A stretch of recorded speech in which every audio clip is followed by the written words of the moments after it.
John Holder with you on high school football, Alabama's After the Game, presented by the Calhoun County Commission. This is the Red Threads warm-up show, getting ready for our show to begin at 10 o'clock sharp tonight here on Facebook and YouTube. We will be with you for 2+ hours with all the high school scores, highlights, all the information you need about the first night of high school football here in East Alabama and all across the state as well. We've got a great show for you. Michael Short, the coach, will be with us, and our new co-host this year, Chad Barnett, will be with you with all the scores and highlights tonight. We also have the head coach of the Anniston Bulldogs.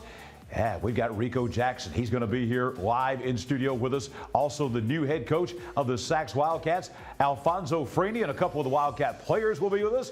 We have the Ohatchee High School cheerleaders. They're going to kick off our show coming up at 10 o'clock tonight. We are going to also announce our first ever Farmers and Merchants Bank Player of the Week for this year. We'll also have our Ted's Carpet and Beyond Team of the Week announcement. That is coming up. Our Young Oil Grub Mart Muscle Team. We'll have a preview of that. We're going to talk about that coming up in just a few moments for next week as well. We'll run down all the awards. We got some new features. Concession Stand of the Week. That is coming this year as well. We've got all kinds of great high school football information. Everything you need, region rundown, scores, all of that is going to be right here at 10 o'clock tonight. Every bit of the information you need on high school football. So if you're leaving the games right now, go to Facebook, YouTube, highschoolfootballalabama.com, and just leave it and set it. We'll be with you all night long, all the way until beyond midnight with High School Football Alabama's After the Game, presented by the Calhoun County Commission. We'll be back here in the RMC Media Center with the show coming up in about 14 minutes at 10 o'clock.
And indeed, this is After the Game, presented by the Calhoun County Commission. High school football, Alabama, on a football Friday night. John Holder with you. We are going to be with you all the way until 12 midnight tonight. We'll hear more from the Ohatchee High School cheerleaders a little bit later on. They're not going in.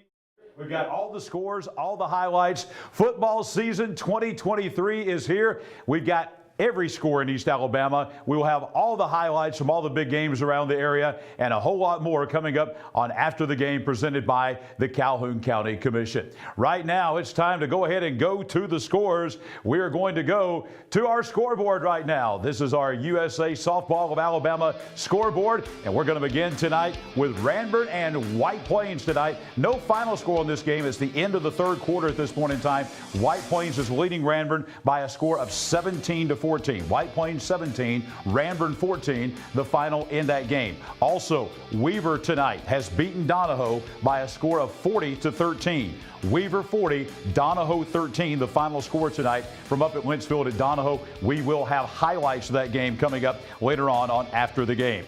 Oxford tonight, a winner on the road at McAdory. Oxford in a battle of Yellow Jackets down at McCalla tonight. Oxford wins the game over McAdory by a score of 33-23. Anniston and Welborn.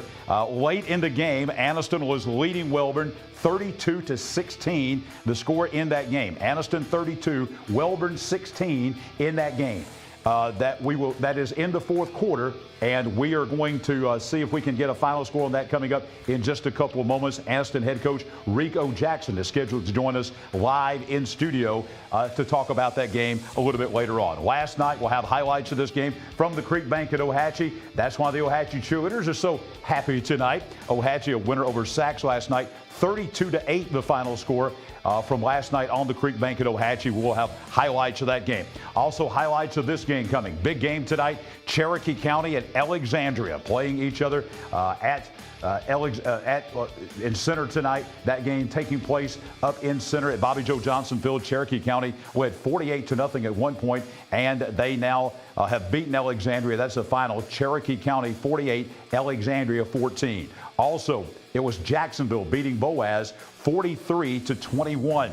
That game up at the Ship Corley Stadium in Boaz tonight, where Jacksonville beat Boaz 43-21. Still looking for a final in the home opener for JCA tonight. JCA at Tommy Miller Field in Jacksonville, playing host to Tuscaloosa Christian. Still looking for a final on that one. Woodland and Victory Christian at Sewell Field in Woodland tonight. Also still looking for a final on that game. Hanley over Valley.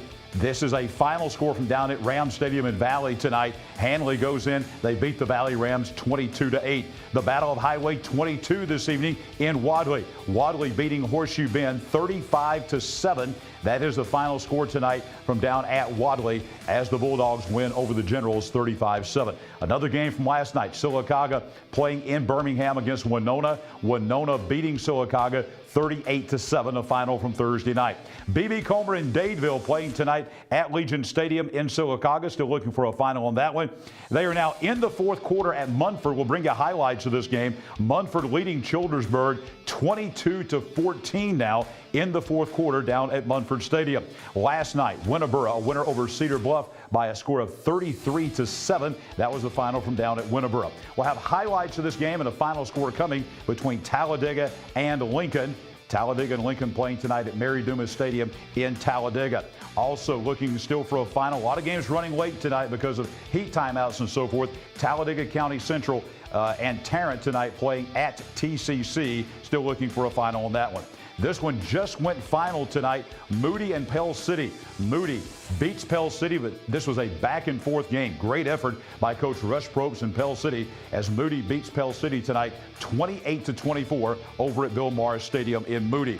Last night, Springville and Etowah. Springville beating Etowah by a score of 28-21. That was the final from Tiger Stadium in Springville. St. Clair County and Asheville playing tonight. A back-and-forth game down at St. Clair County. St. Clair County leading this game in the second half. Still looking for a final in that game. Ragland and Vincent at Joan Ford Stadium in Ragland. Ragland and Vincent were looking for a final score on that game. This is a final from the Rock tonight. Spring Garden beats Sand Rock 48-22, the final in that Cherokee County matchup at Sand Rock. West End and Galesville still looking for a final score in that game from over to Walnut Grove. Gaston beating Asbury 34-14. That is not a final.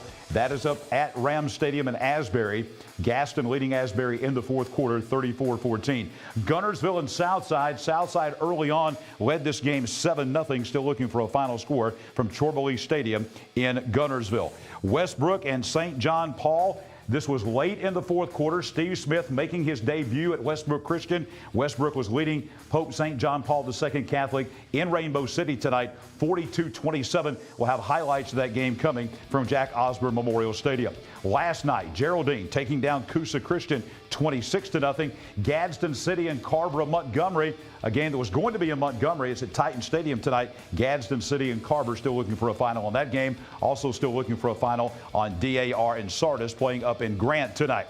Pickens, some statewide games tonight. Pickens County and Aliceville playing each other in Reform. Also T.R. Miller and Hillcrest Evergreen playing each other tonight down in South Alabama and Bruton. Still looking for a final score on those two games. A final from last night, Vestavia Hills breaks a 6-game losing streak to Mountain Brook as Vestavia Hills wins the game 35-10. Also, it was Auburn, a winner tonight over Hoover, a top 5 matchup at the Hoover Met. Auburn beat Hoover 39-14 the final. And another top 5 matchup in Class 7A this evening taking place at Hewitt-Trussville tonight. Central Phoenix City beating Hewitt-Trussville, doubling up by a score of 48-24.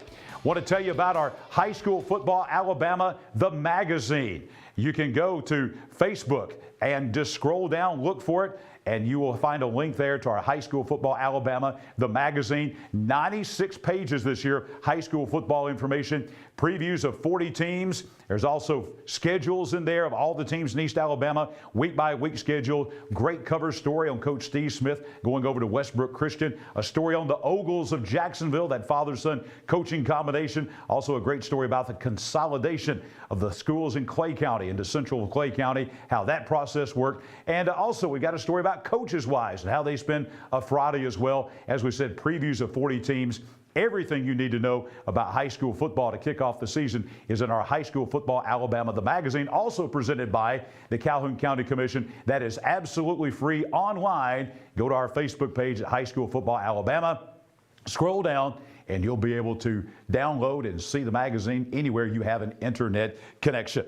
Let's talk about the Calhoun County Commission. Once again, second year in a row jumping on board and being our title sponsor of After the Game, presented by High School Football Alabama. The County Commission so involved in our schools here in Calhoun County. They're active in all of our public school systems, whether it be Piedmont, Oxford, Jacksonville, Anniston, of course the Calhoun County system schools as well. They're involved in every Calhoun County system school here. Major supporters of our schools here in Calhoun County. We want to thank the Calhoun County Commission, again, bringing you High School Football Alabama's After the Game in 2023.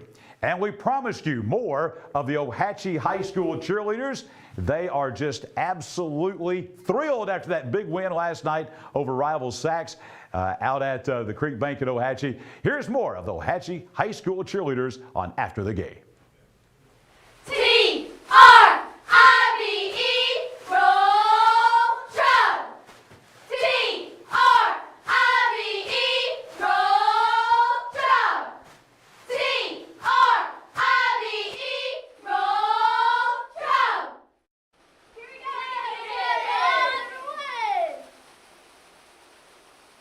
The Calhoun County Commission, made up of Terry Howell, Danny Shears, Fred Wilson, Carolyn Henderson, and Lee Patterson, ask you to take a look at what Calhoun County has to offer. Beautiful parks, neighborhoods, recreational facilities, historic sites, and museums. Our citizens enjoy a high quality of life and strongly support the arts. If you are considering starting a new business, take a look at what Calhoun County has to offer. You'll be glad you did. What does it mean to be a community bank? At Noble Bank and Trust, it means you're more than an account number, you're a valued member of our community. Whether it's checking, savings, a loan, mortgage, or line of credit, Noble Bank and Trust meets all your banking needs with exceptional technology customized just for you while making you feel right at home. Make the switch to Noble Bank and Trust. and we will make sure you're taken care of from beginning to end. Noble Bank and Trust, member FDIC, equal housing lender. After 15 years of supplying top-quality name-brand sports apparel to East Alabama schools, coaches, and athletes, Team Sports is adding a new player. Coming soon, McClellan Sports and Outdoor. Whether you're an athlete in search of football helmets, bats, or cleats, an avid sports fan looking for apparel from top brands, or simply an outdoor enthusiast searching for the perfect clothing and accessories, McClellan Sports and Outdoors has you covered. Visit McClellansports.com for more information. My dad taught me to fish right here years ago. But when an old sports injury started slowing him down, I knew we'd need to search for the latest procedures in knee and hip replacement. With physical therapy tailored to his needs, a dedicated team of doctors and nurses, and he'd want a fast recovery time. So where'd he find all that? Right here at RMC.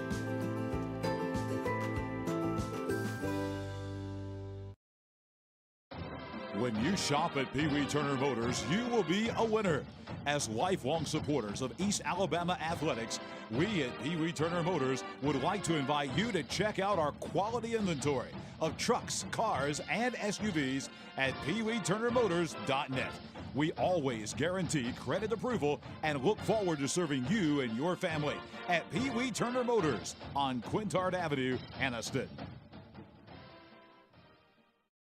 Your neighborhood Grub Mart is your one-stop shop for everything you need when you're on the go. Grub Mart features the best prices on Coke and Pepsi products and is the home to the 99-cent bag of ice every day. And Grub Mart is your exclusive home for the popcorn bucket. Purchase yours for only $5.99, then bring it for free refills throughout the year. And save every day with your Grub Mart Super Saver card. When you're on the go, it's good to know Grub Mart has everything you need. Gas, diesel, and delicious Oleo donuts. In business over 78 years, visit your local Grub Mart today.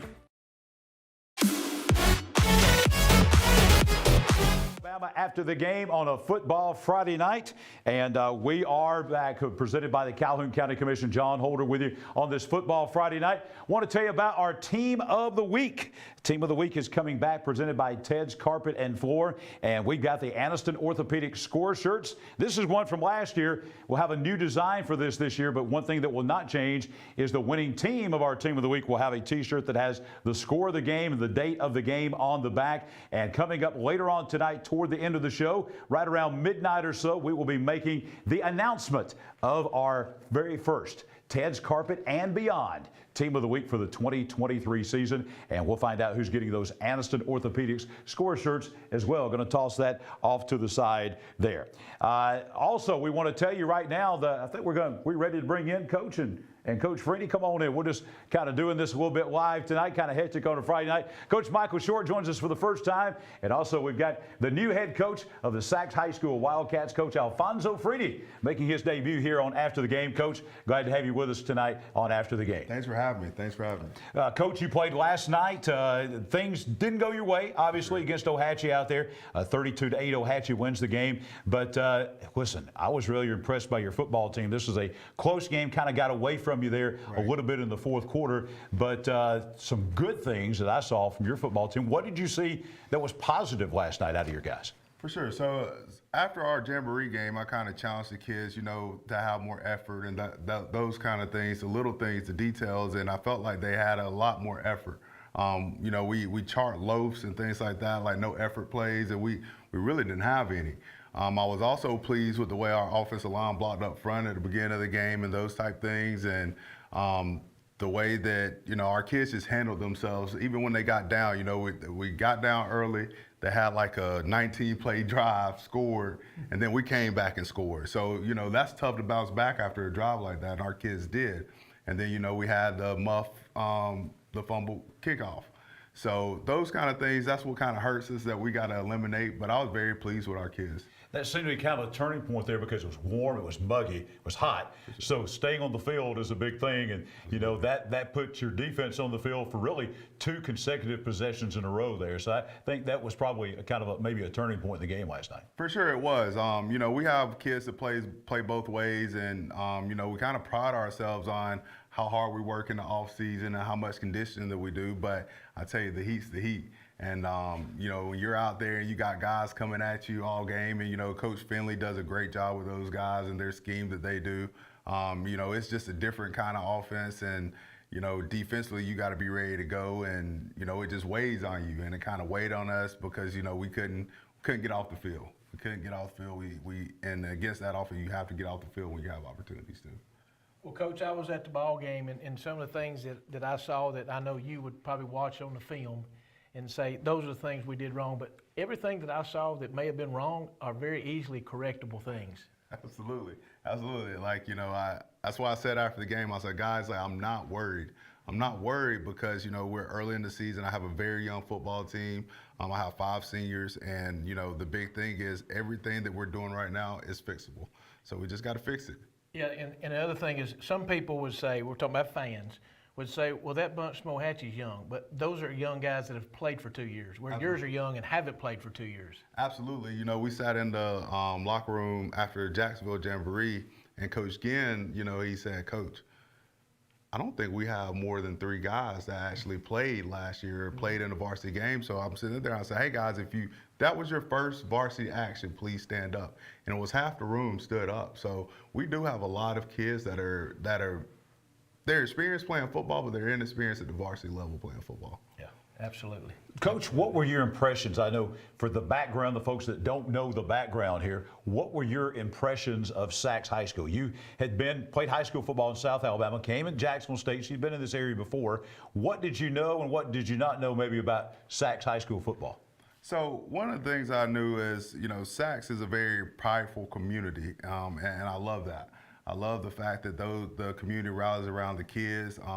We have tons of support and those type things. And, you know, I think the biggest thing for me is making sure that I'm communicating with the community and trying to bring that support, making sure they're not leaving the community and just bringing back guys that, like, there's tons of them. I'll go to Walmart and somebody will see me in my Sachs. Hey, I graduated from Sachs, you know, and just trying to get those people to come back home. You know, it doesn't have to be every Friday night, but just come back, you know, and see us and start, you know, like celebrating those people, like guys that played in the past that kind of laid the bricks and foundation for the guys that's there now. And that's kind of the big thing is the tradition that's there and the people that love Sachs. And it's people all over the place that went to Sachs. I think that's pretty cool. But, you know, I already knew about Sachs when I played at Jacksonville State, and, you know, I knew it was a great school, great place, and I tell you right now, it's amazing having an administrator like Principal Taylor, Principal Franklin. Like, you know, whatever I need, we're going to get done, and they're very supportive. So I love Sachs. It's been great. Coach, one other question here. How would you, after you've watched the ball game, I was out there at practice one day, and y'all were fighting the kicking game. Have you got those things worked out? You feel better about your kicking game now, where you're at? We do. I think Dorian did a great job. Dorian Walker, he kicked for us, and I think he surprised some people at kickoff. He surprised me at kickoff. Well, he did me because I watched him the other day in practice. So. Right, and you know he got out there, he did a great job, and you know I think Dorian is a fantastic kicker. He's just a fantastic athlete. You know he plays tailback for us. He can play nose. He can play dog. He can play middle linebacker. He play everywhere. So you know we're very lucky to have him to kick for us, and he had a great night. I think the one time we gave up one big kickoff return down the sideline, and you know it was just one of our guys, you know, getting out of his lane just a little bit and then just not tackling. So we've got to get better at tackling all the way around. The one thing, the last thing that I have is when I go to a game early in the year, and this was what impressed me for both teams. There wasn't a ton of penalties, and there wasn't a lot of kids catching cramps, and there wasn't a lot of turnovers. Right. So besides that, that's great for that time of the year. Absolutely, and that's, you know, some of the guys talk about practicing in the morning, things like that. I think it's very important to practice in the heat because that's what you're going to play in, right? Exactly right. So, you know, I tell the kids, I was like, we're going to practice in the heat because, you know, you get your bodies used to it so you're not cramping. And also making sure they know about nutrition and those type things has been important. They've been doing a good job with it. So I think we only had like 1 or 2 cramps. All I saw was one. One, yeah, something like that. And, you know, my little tailback, he caught one, but he did a lot, you know. Yes, so he did. He was okay to catch one. Yeah. But yeah, I was very pleased with that. I'm good. Coach Friendly, you brought one. I think we can probably just bring him in on the set with us. We're going to put him over there on the wall, but I think we can just bring him in right here with us. You brought one of your players with you. Introduce us to this young man and tell us about him. So this is Nick Mixon. He's our tailback. He'll play slot for us. He'll do everything for us. He's a very good football player, and he's one of these young guys I was talking about. You know, he had over 100 yards last night. He had a lot of big plays, and, you know, he's an electrifying talent. But, you know, he's just a sophomore, and, you know, I'm excited for these next 3 years I get to have with him. He was one of the guys that called his name out a lot last night on the Creek Bank last night. It seemed like every play that Sachs was making, it was Nick Mixon. Absolutely, absolutely. You know, those guys give him a little crease up front, and he knows what to do with it. Coach, we always ask a fun question of coaches who come with us on After the Game. So I ask you a fun question. You are from South Alabama, rural South Alabama, came to North Alabama to play college football at Jacksonville State. Then you went to Tampa metro area in Florida. So all of us who've not had the privilege of living in Florida, what's the best thing about living in Florida in the time that you were down there, maybe as opposed to living in Alabama? Man, it's hot in Alabama. Like, it's a different kind of hot. It's the different kind of heat. It's very humid. You know, in Florida, you know, you got the beaches. You don't have far to go to the beach and those kind of things. And here's the deal, my wife's probably watching. I hate the beach. But, you know. I'm there with you. You and I are the same, Coach. Hey, I'm with you. I'm with you. You know, I tell her all the time, like, I don't want to go somewhere where I'm just going to get sand everywhere. And then, like, you know, me, I'm one of those guys, like, you know, I'll go in the water a little bit. I'm not trying to go way out there. And, you know, she always. You're at the bottom of the food chain. That's it, man, you know. Coach, I burn. I don't like sand. I don't play golf. I don't swim. There's really nothing for me at the beach. So I'm a mountain person, so I know you're probably glad to get back in the mountains here of Northeast Alabama. Absolutely, absolutely. But I tell you, it's hot. I forgot how hot it was. You know? Coach, it doesn't get any easier. Before we let you go, we'll look ahead to next week. You got your home opener, your first game at Jack Stewart Field as head coach at Sachs, but you've got a top 10 team in the state, a team that has everybody back except for one player off a state semifinal team.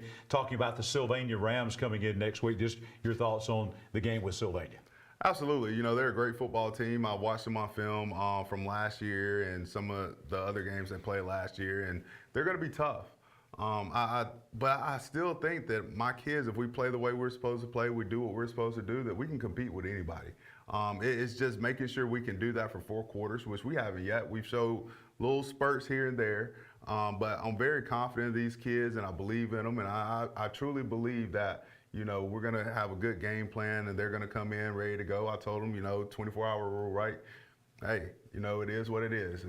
We can't go back and change last night, but, you know, what we can do is continue to get better, and I think they're going to do that because they got better from the Jamboree to last night, and then we're just going to continue to grow, and that's all I can ask for. Coach, best wishes to your team and the program. Welcome back to Calhoun County. Thank you. Glad to get you off the beach. Hey, and get you back in the mountains. Thank you for bringing Nick Mixon here. We're going to hear big things from him, as you said, for the next 3 years coming. Thank you for being with us on High School Football Alabama's After the Game. Thank you guys for having me.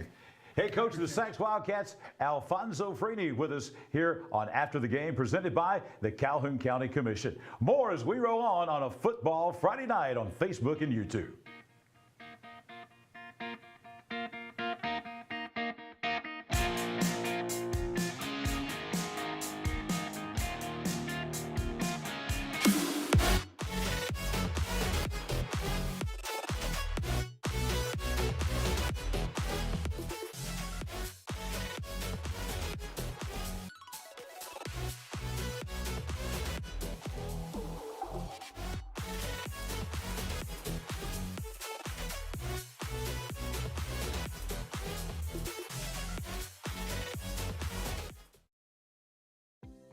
The Coosa Valley, on the banks of the Coosa River in Gadsden, Alabama.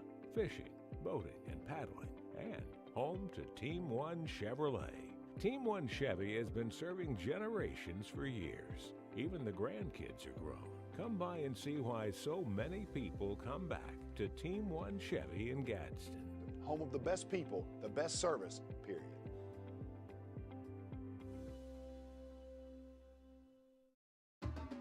At Farmers and Merchants Bank, we're showing off our school spirit with our newly designed vertical Spirit debit cards.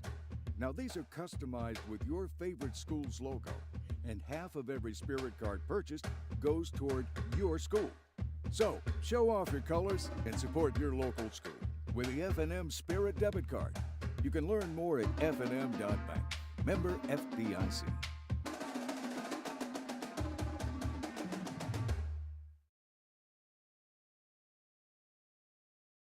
Anniston Orthopedics continues to provide a legacy of outstanding sports injury care on and off the field, keeping our players in the game. Anniston Orthopedics offers our Saturday morning sports injury clinic from 8 to 10 a.m. throughout the high school football season. Anniston Orthopedics also offers full-service physical therapy and occupational therapy departments. To learn more, visit our website at www.annistonortho.com. Anniston Orthopedics, located in the Tyler Center adjacent to RMC. We're excited to announce that starting this April, we'll be entering into the cabinet business. With that in mind, we're going to change our name to Ted's Floors and Beyond. The Beyond encompasses everything that we do in addition to all of your flooring needs. We've partnered with Welborn Cabinet Company, who makes the highest quality cabinets in the industry. So when you're ready for a complete kitchen or bathroom remodel, shop Ted's.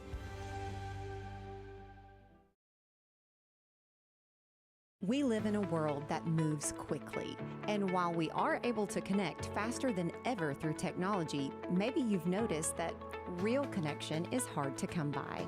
Parker Memorial Baptist Church offers you a place to connect, a place to learn more about Jesus and the difference He can make in your life, a place to build relationships with like-minded believers, or maybe discover what it means to be a follower of Jesus Christ. A place to use the gifts and talents God has given you. A place where we love God and we love you. Parker Memorial Baptist Church, 1205 Quintard Avenue, Anniston. Visit our website for details. We are back on high school football, Alabama's After the Game, presented by the Calhoun County Commission. John Holder with you on a football Friday night as we roll on. We're coming to you live from the RMC Media Center here at Parker Memorial Baptist Church in Anniston. Of course, we just had the Noble Bank and Trust post-game presser with the head coach of the Sachs High School Wildcats, Alfonso Freeney. We're going to go again all the way back to our USA softball scoreboard and give you all the final scores from all across East Alabama. And let's go to those scoreboards now. We're still looking for a final score on Ranburne and White Plains. Ranburne and White Plains, that was a 17-14 game in favor of White Plains late in the fourth quarter. Still looking for a final on that game. Weaver tonight has beaten Donahoe 40-13. We will have highlights of that game coming from Lintzfield at Donahoe. Big win in Ken Coper's first game as the head coach of the Weaver Bearcats. Oxford tonight, they turned it around. Last year they lost to McAdory. This year they beat McAdory 33-23 down at McCalla. Big win for Sam Adams and the Oxford Yellow Jackets. It's now a final from Lott Mosby Memorial Stadium in Anniston. Anniston was down at one point 16-8 in this game, but then they turned it around right before halftime. They had a 92-yard interception return for a touchdown. 57 seconds to go until the half by Jaden Lewis, and that was kind of the thing that kind of sprung Anniston to this 38-22 win over Walter Welborn. We'll have the head coach of the Anniston Bulldogs with us, Rico Jackson. He will join us live coming up later on After the Game. Also, we've got Ohatchee, as you saw, beating Sachs last night 32-8. We'll have highlights of that game coming from the Creek Bank at Ohatchee. Also, highlights of this game coming. Cherokee County, a winner over Alexandria tonight at Bobby Joe Johnson Field in center. Cherokee County, number 2 team in the state in 4A, defending 4A runner-up, and they are rolling tonight, beating Alexandria 48-14.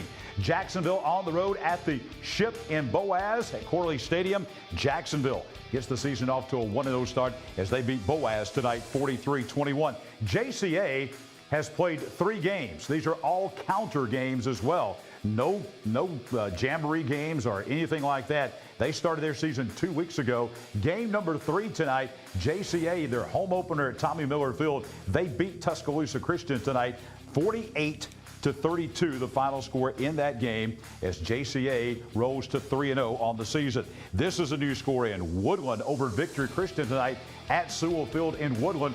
Last year, Victory had the big win. Tonight, it was Woodland turning the tables as they beat Victory Christian 38-7. Hanley and Valley, great matchup tonight down at Ram Stadium in Valley. Hanley wins the game 22-8. Wadley wins over Horseshoe Bend, the Battle of Highway 22, 35-7 tonight down at Wadley. Last night, Winona beat Sylacauga. The debut of the new head coach of the Sylacauga Aggies, Chris Smelly, did not go Sylacauga's way in Birmingham last night. Winona beat Sylacauga 38-7. Tonight, a revenge game for B.B. Comer. Last year, they went to Dadeville. High expectations for B.B. Comer, which they wound up going to the Super 7. But in that first game last year at Dadeville, they lost to the Tigers big by 4 touchdowns, 48-21. Tonight, B.B. Comer gets their revenge at Legion Stadium in Sylacauga. Comer wins the game 35-21. Bit of an upset down in Munford tonight. We'll have highlights of this game. Childersburg was down 22-14, but they score the last 14 points of the game, and Childersburg wins over Munford 28-22. Last night in Talladega County, Winneboro, a winner over Cedar Bluff, 33-7, the final score. Talladega and Lincoln still looking for a final score on that game tonight from down at Mary Dumas Stadium in Talladega. Also still looking for a final on TCC and Tarrant playing at Howell Cove this evening. Tonight, Moody spoiling the debut of Pell City new head coach Russ Probst, but it was tough. This was a back and forth game, hard-fought game down at Moody tonight, and Moody squeezes past Pell City. Pell City putting folks on notice that they are going to be a tough team to deal with. Moody beating Pell City 28-24. Also last night, Springville, bit of an upset, beating the Etowah Blue Devils 28-21 was the final score in that game last night down at Tiger Stadium in Springville. St. Clair County and Asheville playing tonight in Odenville, still looking for a final score on that game. Vincent and Raglan tonight. Vincent won that game 29-20. Vincent 29, Raglan 20, the final. Another final score for you from up at Sandrock. Number 7 in Class 1A Spring Garden. They get their 6th straight over Sandrock as they win 48-22, the final score in that game. West End and Galesville, this is a new final. West End wins it. They delayed this game tonight a little bit because of the heat, the kickoff time. But West End, regardless of when they kick off, they never lost to the Galesville Trojans. They win tonight 48-0. Gaston over Asbury 34-14 in the debut of new head football coach Alan Beckett of the Gaston Bulldogs. They win at Asbury tonight 34-14.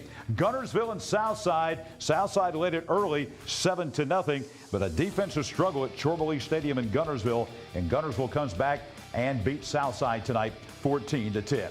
And highlights of this game coming. Westbrook Christian, Steve Smith in his debut at Westbrook wins tonight in Rainbow City. They beat St. John Paul II Catholic out of Huntsville 42-27. This was a back and forth game, but Westbrook pulls it out in the end, and they win it 42-27 over St. John Paul II.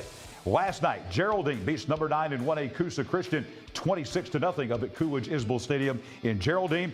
Gadsden City and Carver Montgomery. I think we've got that score. It was Carver Montgomery winning that one. Don't think it's final yet, but they were up 34-20 in that game. Carver and Gadsden City at Titan Stadium. This one is a final. Sardis tonight winning at DAR. B.J. Brooks, the former Glencoe player, winning big in his debut as the head coach of the Sardis Lions as they win at DAR against former Alexandria player and former West End coach and now current DAR head coach Michael Davis. Sardis wins the game 60-6.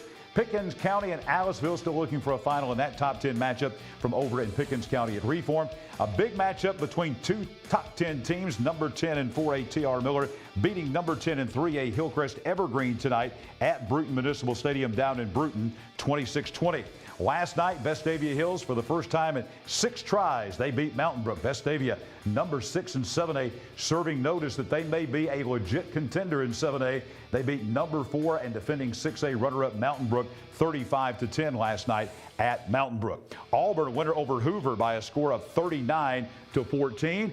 And also, it was Central of Phoenix City beating Hewitt-Trussville 48-24. Central Phoenix City, number 4 in 7A, beating Hewitt-Trussville by a score of 48-24. That was the final in that game. And we're going back here. We're going to tell you about Farmers and Merchants Bank, one of the great sponsors here. They bring you the Spirit Scholarship every year, and they also bring you the Player of the Week. And of course, we got something new with the Player of the Week that we are going to unveil to you in just a couple of moments. But first, let's tell you about Farmers and Merchants Bank. They are fantastic friends of schools here in East Alabama. In just the last 6 years, they have given $24,000 in scholarships to local high schools. They have been in business and serving Calhoun County for 108 years. 5 locations: Piedmont, Jacksonville, Anniston, Oxford, and now they are in Center as well, giving back with their Spirit Scholarship cards. $10 of every school Spirit Scholarship goes directly back to the schools. And just with that program alone, they have given over $5,000 back to schools from the Spirit Scholarship sales. Now, let's tell you about what we're going to do this year. We got a great plaque for Farmers and Merchants Bank that we're going to give to our F&M Player of the Week. But also this year, the folks at Team Sports have partnered with us and also F&M Bank, and we're going to give away this thing right here. If you're the Player of the Week, you are going to get the Player of the Week after the game jersey. That is a jersey that on the back will have the player's last name, and they can wear that around with pride. Not only will they have the plaque to go on the wall, but they are also going to have a personalized Player of the Week jersey, courtesy of Team Sports and Farmers and Merchants Bank. Something unique that never been done before. We are excited about that, to be able to bring you the after the game Team Sports Player of the Week jersey for the Farmers and Merchants Bank Player of the Week. Time now for our first Red Threads Extra Point of the night, and we're going to talk to you about the defending Class 2A state champion, Fife. They have the state's longest active winning streak. The Red Devils have won 15 consecutive games. Fife's last loss was a 14-7 home loss to, ironically, Sachs back on November 19th, 2021 in the quarterfinals of the Class 3A playoffs. They did not play tonight. They were in a jamboree game with Piedmont. They will open up the season next week and try to extend that 15-game winning streak all the way out to 16 games, and that is our first Red Threads Extra Point. More of After the Game on High School Football Alabama, presented by the Calhoun County Commission. Back in just a moment.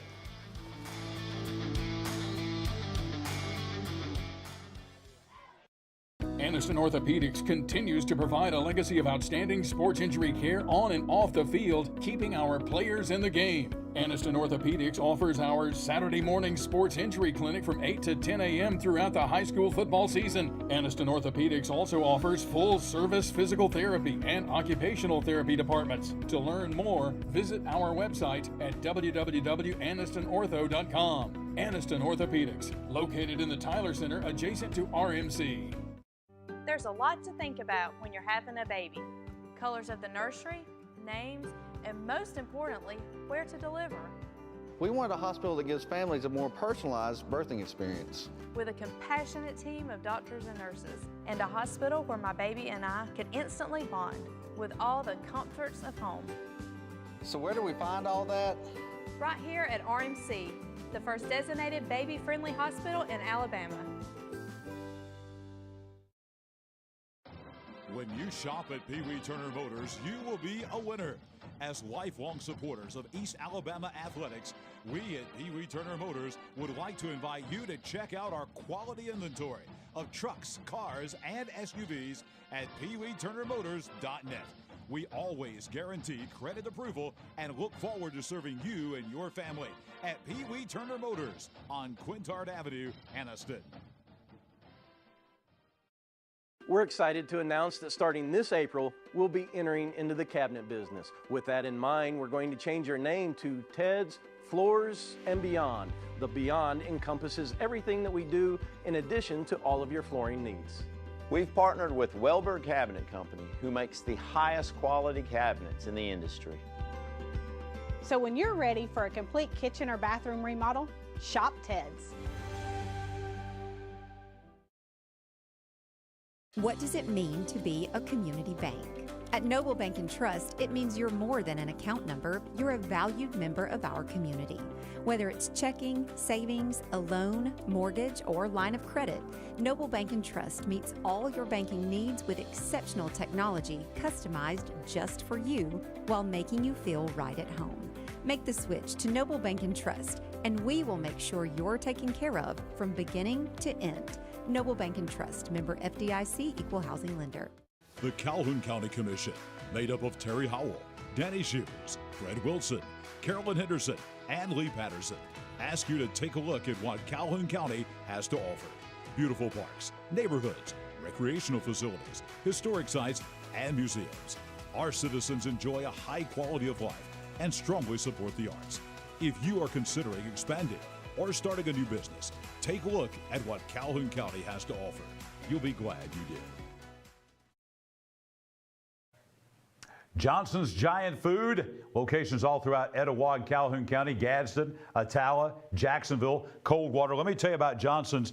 Everybody knows it's football time. Excited about football here in the South, whether it be high school or college or middle school, whatever it is. But Johnson's Giant Food makes football season even better. Maybe you want to grill, maybe you want to tailgate. You go to Johnson's, they've got the best selection of meats in East Alabama. That's where I buy just about all of my meats. They're cut and packaged fresh every day. If you don't have time to grill, that's no big deal either, because Johnson's Deli, they got the smoked meats, they've got fried chicken, they've got chicken fingers, they've got chicken salad, all kinds of bread and salads, everything you need for the tailgate, or if you're just going to watch the game at home, all the way down to the water, soft drinks, and cold beverages. 5 locations: Gadsden, Attala, East Gadsden, also Jacksonville, and in Coldwater as well. We're back here on After the Game, High School Football Alabama, presented by the Calhoun County Commission. And we are back with the Noble Bank and Trust post-game presser. We're going to bring in now the head coach of the Anniston High School Bulldogs, Coach Rico Jackson, with us. By the way, Coach Short's back with us and debuting for the first time. You've been hearing for a long time, but officially making his debut tonight here on After the Game, Chad Barnett. Chad, welcome in. Thanks, John. All right, Coach, big win tonight for your team. We'll talk a little bit about the rivalry aspect of this game in a moment, but packed house up at Watt Mosby, home opener. Walter Welborn coming in, tough football team. Yes. But you persevered through some tough things that happened there. And I think the big key, right before halftime, it's 4th and 10 for Welborn at your 25. They're already up 16-8, and they are threatening to make this thing a 2-score game. And then your main guy, the guy that everybody's heard a whole lot about, Jaden Lewis, he takes the interception and goes 92 yards for a touchdown. And instead of being down potentially 2 scores, this thing is tied with a 2-point conversion at that. Obviously, that was, I think you'd agree, the turning point of the game. No doubt. I mean, Jaden, it was unbelievable. I mean, really one word. He put us on his back, and he showed us why he's going over. So really proud of him. You know, I've always said the guys that are the top SEC guys, they're just at a different level really than anyone else on the field. And that play right there, this is a play where the Welborn quarterback just kind of overthrew it a little bit. Mm-hmm. He reaches up, snags it out. And then the playmaking ability to weave his way through traffic and then outrun both teams really all the way to the end zone just kind of shows that he's, like you said, a next-level player. No doubt, no doubt. And he practices like that. So it just translates to the game. He's one of the hardest practicing kids I've ever coached. So I'm just excited for him, for his success, and I'm happy on our side. That's not the only big play he had tonight. He had some other big plays too, right? Yeah, he had right? a bunch of them. So they keep stacking them up. You know, we're going to ride with him, and not just him, with the other kids as well. It was a really good team win. Coach, I know that, and I've been a former coach, your kicking game, you got to be proud of that tonight. And I know everybody's going to say, well, Jay Lewis, he returns a punt for a touchdown, a kickoff for a touchdown, but he's not by himself out there. He had to have done a great job, because when I was at practice that day, y'all was working on kickoff returns, punt returns, and that was early, and it looked a little shaky. Right. Undoubtedly, you've gotten that shakiness out, and they did a good job tonight. Tell us about that. They did. We had a plan. We knew they were going to try to kick it away from us, so we flipped some kids, and we had a call on the field, and those kids, they executed the plan, and it came to fruition where we were able to score and get great field position. So I'm just happy for the win, excited for the win, excited for those guys. I mean, every part of the game you scored in. I mean, he had a screen pass for a touchdown. And I know he made a lot of big plays, but offensively, your offensive line must have did a great job tonight up front. They did some stuff we need to clean up. We had too many penalties tonight. I was telling the coaches it was a good first win. That's all of us coaching together, them getting to know me. Everything was new. It's because we didn't have a jamboree. So you take the W, and we want to keep trying to improve every week. I feel like a lot of coaches are going to be kind of griping about penalties and flags tonight, a little bit out of sorts. Tell me about the temp tonight. Coming into the game, we know everything was going to be about 100 degrees at kickoff. How did you guys plan for that, and were you concerned about that all going into the game tonight? We did small things. We usually go out in full pads for pregame. We didn't.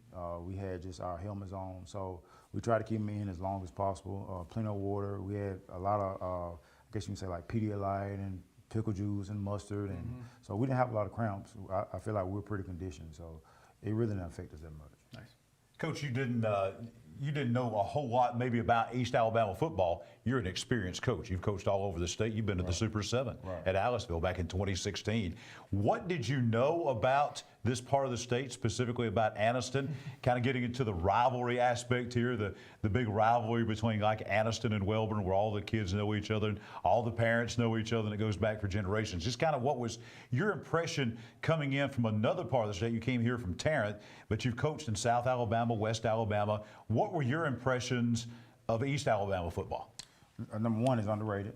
I've been in big markets. There's so many athletes, and when you start thinking about it, every year it's a team from East Alabama in the Super 7 or in the basketball championships or in baseball. It's Oxford, Jacksonville, Anniston. Welborn had a run a couple years ago. So, I mean, just really good football and superior athletes. And also the media coverage is unbelievable. Like I'm leaving here, I gotta go somewhere else. So it's and that's a good thing. That's not a bad thing. So I mean, it just shows that this community, Calhoun County, this whole East Alabama community, they care about football. And Coach, another thing, and I'm going to brag on you too and everybody around, is not only are there some good athletes around here, but you're going to find out week after week there's some good football coaches in this area too. No question. I just faced one. That's right. A very good one. A very good one. Man, Welborn is, my brother came to the game, my oldest brother. He was like, my God, they're huge. I didn't think they were that big until you see them up close, but they're physical, well coached. That's why I'm so proud of our kids persevering through us being down and just fighting through and getting the win. Anniston we've got a wide history of a lot of athletes coming through, a lot of great football teams, but it seems like the last few years they've really been on a run with some really fine athletes, guys going to major Division 1A college football. Do you see that like in the pipeline coming through? Is this going to continue what we're going to see from Anniston? Oh yeah, no doubt. He started tonight. And he had a really good game, a 6'4", 290-pound freshman. I mean, he started at right tackle. So, I noticed him. I noticed him. 66 as number? 56. 56. That's right. So he's going to be the next one. I mean, we have number 6, Jaden Dobbins. We have so many that are coming through. So they're just going to continue to pile up, and we're going to coach them hard and see what we can do. Jaden's little brother's a pretty good player too. Jordan Dobbins back at Oxford a couple years ago. Yeah. Yes. Coach, what's the brand, a Rico Jackson team, whether it be at Tarrant or Aliceville or Anniston or Escambia County or wherever it is? What's the brand? What's I guess your brand that you stamp on your team? What do you want to be known for? Playing hard, playing discipline, playing smart, and enjoying to play the game. You know, our parents are, oh, Coach, we're going to win. We're going to play as hard as we can play. I'm disappointed with some of the penalties that we had. We'll clean those things up, but just hard, well coached, disciplined, and understanding that we see in bigger picture, not down the road, but just bigger picture. We playing for this moment right now. So if I put it in a nutshell, all you got every play. Coach, I got to say this too. This is where this is leading to next week, yeah. Not for that first, but you've got a coach. Good adversity this week. He's come a daddy. Yes. Tell us about that. I saw it today. He's got that little baby, and was he able to get back tonight? He wasn't able to get back. Coach John, congratulations. I owe you a cigar. He had a newborn baby boy. So excited for him. Yes. One of my top lieutenants. And I hope he's watching. We love you. Love the baby too. So. That's got film work on Sunday though, so we got to get. Yeah, that's right. Yeah. We'll send something to him. That's right. You talked about the big picture, and I know you were not at Anniston for very long without hearing about what happened last year in that quarterfinal game against eventual state champion Andalusia. I was at that game for most of the game, and Anniston dominated, and then Andalusia won late, and Andalusia went on and won a state championship. And the Anniston fans, I know they've told you, Coach, we probably should have won the 4A title last year. A lot of folks think that. Now, in the offseason, because of the Georgia and Alabama scheduling conflict, Villa Rica, Georgia goes off the Anniston schedule. And lo and behold, we got a rematch, Anniston and Andalusia coming up at Andalusia. It doesn't get any bigger than this. It's one of the biggest games in the state. It's really meaningful for Anniston people because of how that game unfolded last year. Just your thoughts on this. This is a huge game coming up next week. Well, it's a huge game because it's the next game. And I'm not downplaying it. We're going to be ready to go. I'm sure we'll have a great week of practice. We had a really good week this week. We're going to have a plan, and we're going to go down and try to win the game. So it's hard to find scheduling when you're pretty good. When you're pretty bad, everybody wants to play. So Andalusia, I've been on the bottom and the top, and the top and the bottom. So Andalusia had a problem finding the game. We had a problem finding the game. We're not scared, so I was like, let's do it. Coach, I know you have, but your players, I know like last year they've played at Piedmont, but they're going to play in a beautiful stadium. Yes. Andalusia Stadium is second to none. No doubt. I mean, just get them prepared for the atmosphere that they're going to be in, because it's going to be different, but it's the kind of atmosphere you're going to need to play in, because somewhere down the road in the playoffs or this year alone, you're going to be in that kind of atmosphere, and I think this game is perfect for y'all to play game 2. I agree. I mean, I like to be challenged. Our kids need to be challenged, so we're going with the mindset to win the game, but at the same time, we want to go, like we talked about, playing, giving 100%. We can't give 110, but we give 100. So just playing as hard as we can play. Coach, congratulations on a hard-fought win tonight against a good Welborn team. Packed house. What high school football in East Alabama is all about. That was a great example of it awesome. tonight. Awesome. Anniston wins the game over Walter Welborn tonight. Big win for the Anniston Bulldogs tonight as they win it 38-22. Coach, best of luck and safe travels as you go to Andalusia. Best wishes for the rest of the season. Thank you for joining us here on After the Game. No doubt. Appreciate you guys. Rico Jackson, head coach of the Anniston High School Bulldogs. Big winners tonight over Walter Welborn, 38-22. More of After the Game presented by the Calhoun County Commission in just a moment.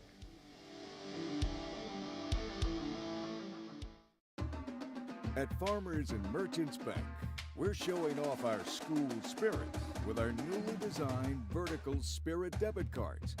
Now these are customized with your favorite school's logo, and half of every Spirit card purchased goes toward your school. So, show off your colors and support your local school with the F&M Spirit debit card. You can learn more at fnm.bank. Member FDIC.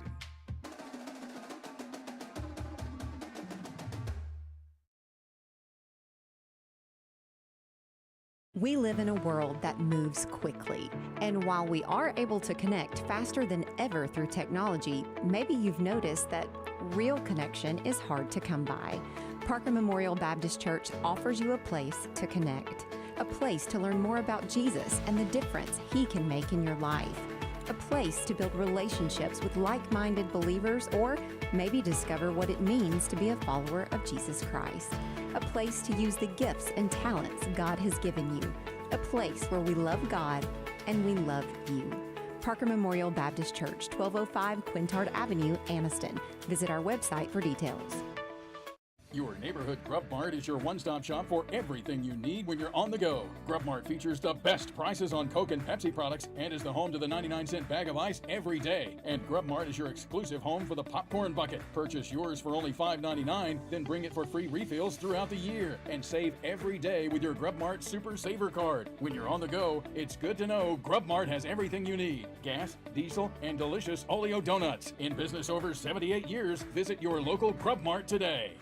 After 15 years of supplying top-quality name-brand sports apparel to East Alabama schools, coaches, and athletes, Team Sports is adding a new player. Coming soon, McClellan Sports and Outdoor. Whether you're an athlete in search of football helmets, bats, or cleats, an avid sports fan looking for apparel from top brands, or simply an outdoor enthusiast searching for the perfect clothing and accessories, McClellan Sports and Outdoors has you covered. Visit McClellansports.com for more information.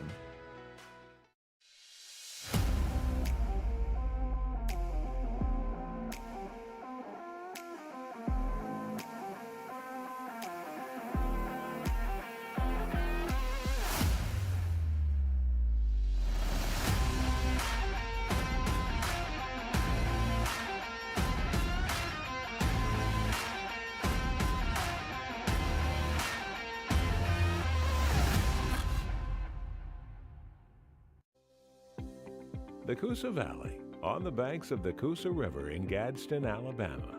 Fishing, boating, and paddling. And home to Team One Chevrolet. Team One Chevy has been serving generations for years. Even the grandkids are grown. Come by and see why so many people come back to Team One Chevy in Gadsden. Home of the best people, the best service, period.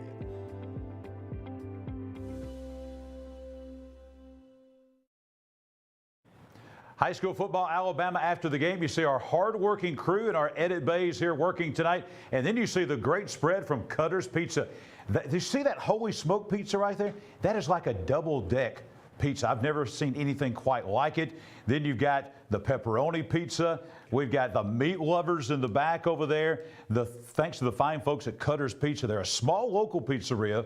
Started as a father-son partnership with a southern twist to pizza. There's Coach Jackson. He's got the tongs out. Changed his mind. He said, well, I'm not going to get it. I'm good. But, hey, when you see Cutter's Pizza, smell it. You cannot resist it. I came in tonight. I was not that hungry. When I saw that Holy Smoke Pizza, that double deck in there, Chad, it's like Cutter's Pizzeria. They've got a couple of locations to serve. You can go to cutterspizzeria.com. They're at Oxford Highway 78, U.S. Highway 431 out in Alexandria. And they have back-to-school specials, 4 for $30, 2 pizzas and 2 apps for $30. That's a pretty good deal, guys. Yeah. I think we all had some of that pizza tonight, did we not? Be a good thing for football Saturday tomorrow. Actual football Saturday, got some college football. Yeah, That'd be college a good day football for it. coming up. You better hope there's none left. Just going with me. It's going to be a fight. Cutter's Pizzeria, they're going to be feeding our crew and our guests. You saw Coach Jackson from Anniston in there loading up and feeding our crew as well. And also Ron's Good Barbecue. We're going to have some of that coming as well later on in the season. 1 week I think we've got Cutter's. 1 week we got Ron's coming. Oh man, it's going to be a great season. Good stuff. A lot of good food. I can't wait. Won't be hungry. Speaking of good food, we've got a new segment for you coming up. This is our Johnson's Giant Food Concession Stand of the Week. What's happening is we're going to give a $100 gift card to the booster clubs that run our concession stand. Our first concession stand of the week is the Ohatchee concession stand. So let's go out there with Ohatchee Athletic Booster Club and check out Coach Short and Don Wilson, our tasters for the season. John Holder with you on the creek bank at Ohatchee, the Ohatchee Athletic Booster Club. Our first concession stand of the week presented by Johnson's Giant Foods. And we've got the coach, Michael Short, and we also have Don Wilson. They are going to be our tasters this year. Not every week will we see both of these guys, but this week in week number 1, we're going to have both of them here. We have the hamburger. They tell me this is the best hamburger in Ohatchee. And so Don and Coach Short right now, they fixed it up. They've got all the condiments on it. They're ready to go, guys.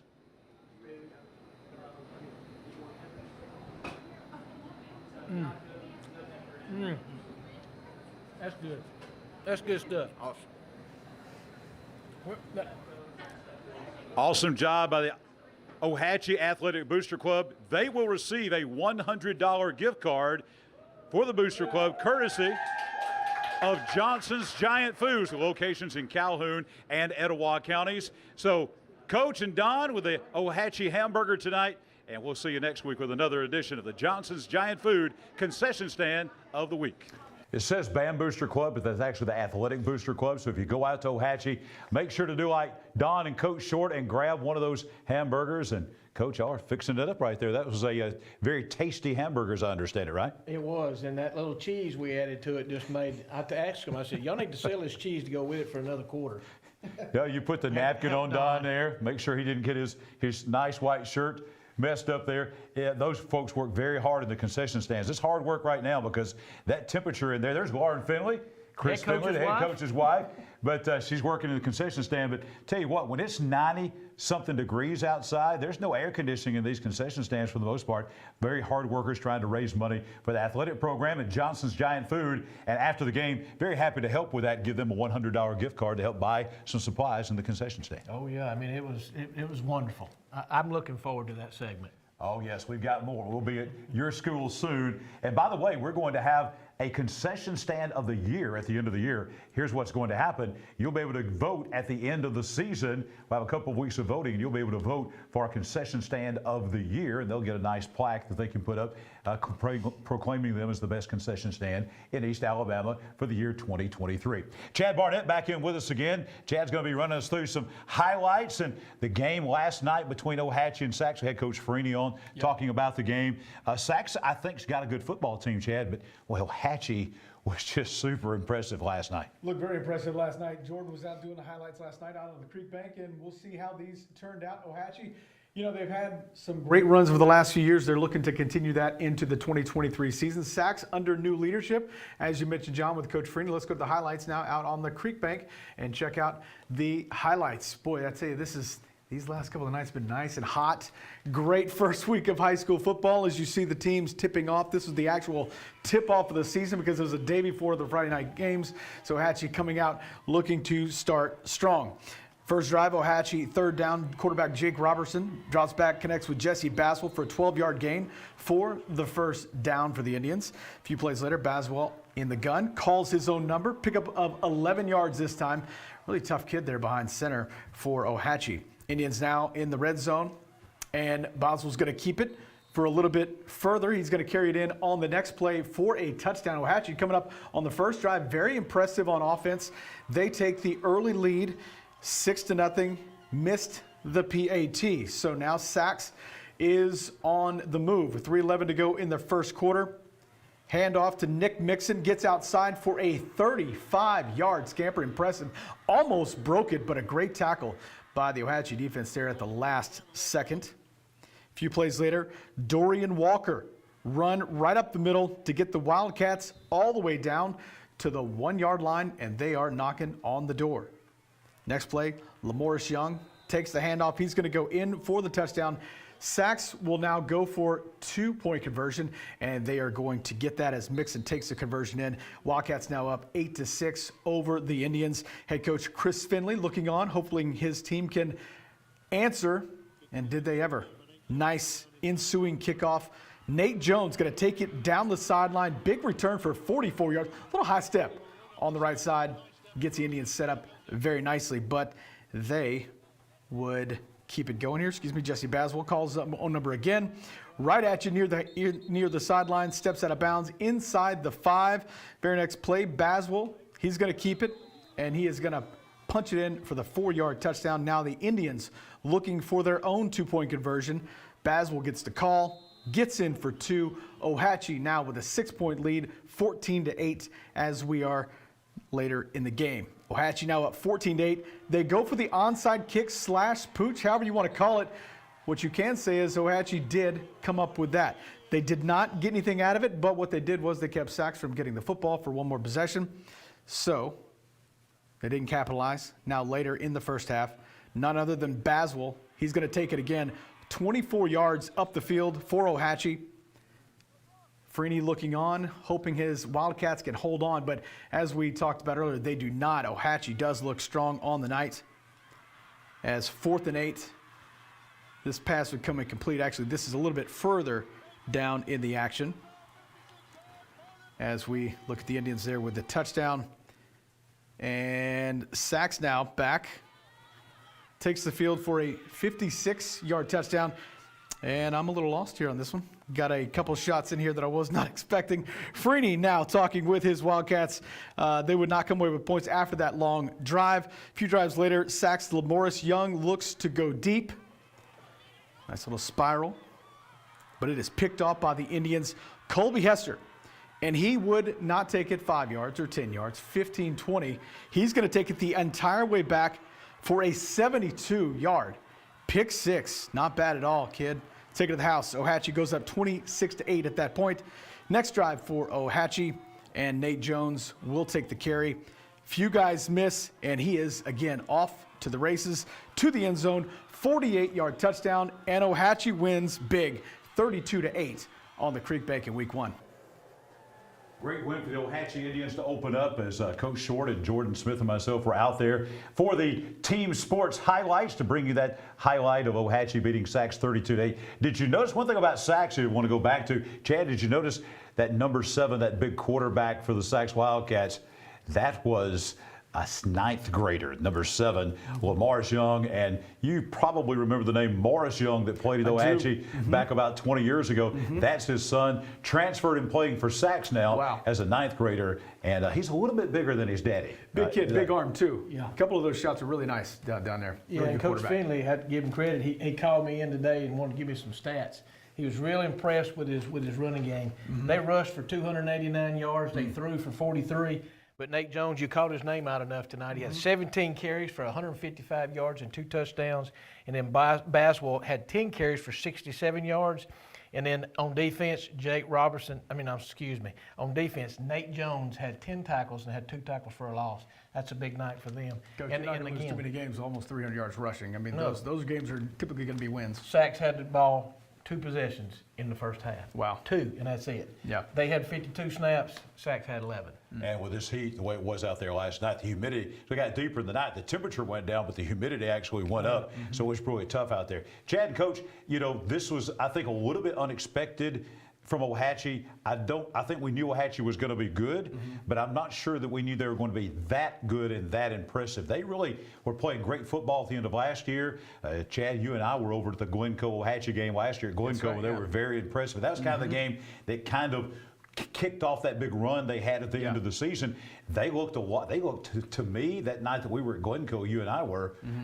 I think they looked even better last night than they did mid-season last year. Well, that's impressive. And you know, when a new head coach takes over, you wonder if there's going to be, you know, how that's going to, you know, kind of lean into the future. But so far, it looks like he's got his feet on the ground now, and this team is really churning, and they proved it last night with a massive win. Well, they had all those injuries last year early in the season, and they didn't get those guys back till late. He still only has 3 seniors, so most of these guys will be back next year too. And I said that when I talked to Coach Freeney a while ago. The difference in his team and Ohatchee's team is all these kids are very young, but they've all played for 2 years. They played as 9th graders and 10th graders, so now a lot of them are juniors and sophomores, and they're getting a lot of playing time. But again, I went and watched them practice. It didn't really surprise me because I saw how physical they were in practice. And their whole game plan is to not let you have the football. And if they can do that, they'll win a lot of ball games. But we'll talk later, that region they're in is going to be phenomenal to watch. Well, the region, we'll talk about that in a moment. Before they get to region play, though, a great game next week. You want to talk physicality. Welborn and Ohatchee next week on the hill at Walter Welborn. Welborn is going to win. If they can pick themselves up after the loss tonight, Welborn is going to win a lot of football games. They were a big physical team. Coach, you've seen them in practice. I saw them tonight in person. Everybody raved about that Welborn offensive line.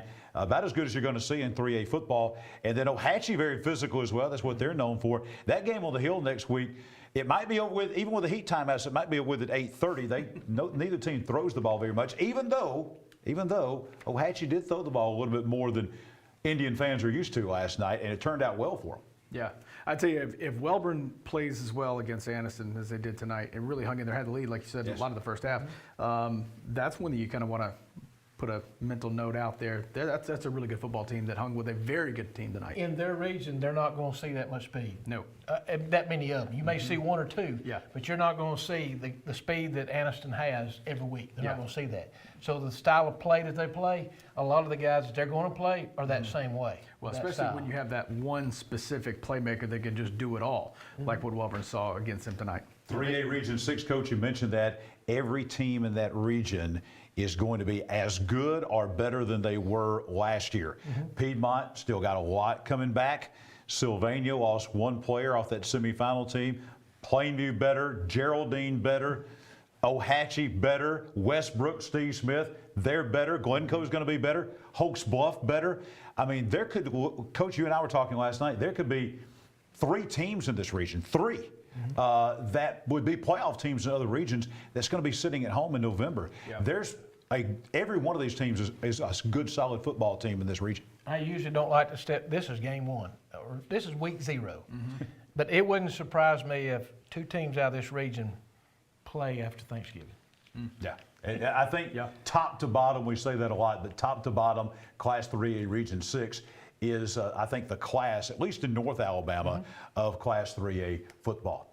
We'll be back with more of After the Game. By the way, want to point down to the bottom here, Alabama Teachers Credit Union bringing us the ATCU bottom line. All the final scores popping up and rolling up all night long, and you'll have to see all the scores from the folks at Alabama Teachers Credit Union, the ATCU bottom line, rolling with all the final scores throughout the night. After the Game on High School Football Alabama, presented by the Calhoun County Commission, rolling on a football Friday night. Back in a moment.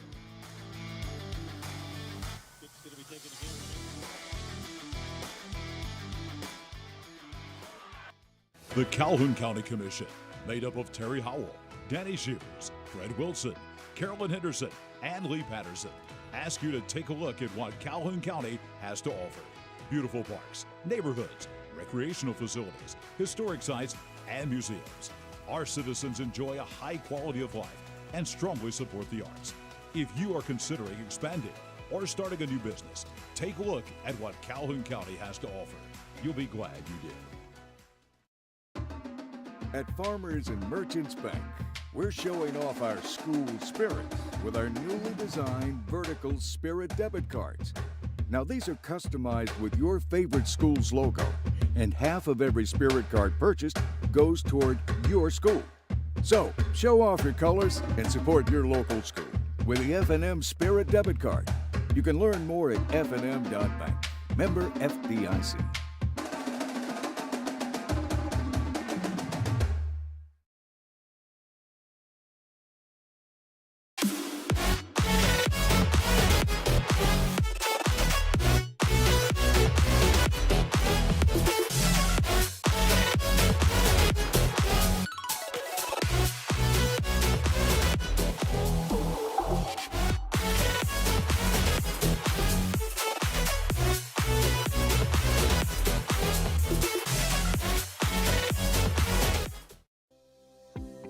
The Coosa Valley, on the banks of the Coosa River in Gadsden, Alabama.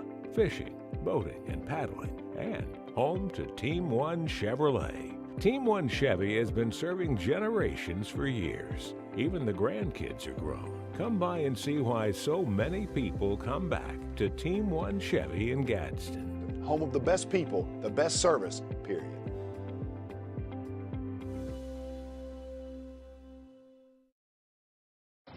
When you shop at Pee Wee Turner Motors, you will be a winner.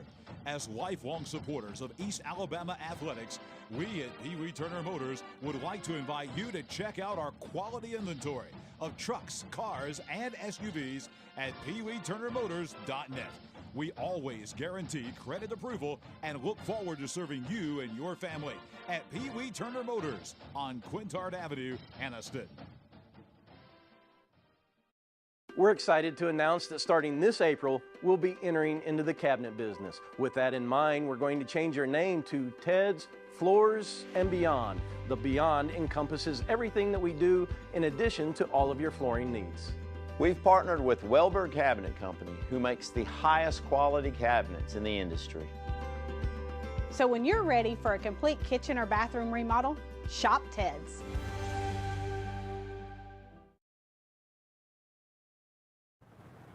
High School Football Alabama after the game, presented by the Calhoun County Commission. Let's talk about our fine folks at Young Oil Grub Mart. They have the Super Saver card. They have the Marathon Rewards card. They have a brand new website that's out now. Jobs are available. They also sell not only great fuel for your car, your truck, your SUV, but they also have farm and industrial fuel available. Grub Mart with locations all across East Alabama, north and south. They're from Cherokee County down to Lee County. I saw the Grub Mart, visited the Grub Mart down in Lee County in Opelika, right there on Pepperell Parkway just a few days ago. Down in Lee County, the Auburn-Opelika area. Grub Mart, great supporters of high school football. We say great supporters of high school football. They are going to bring you again this year the Young Oil Grub Mart Muscle Team. There it is. Now, that's the 2022 shirt. Of course, this will have a 2023 shirt next week. Coming up next week, we will make our first announcement of the best offensive and defensive line performance in all of East Alabama,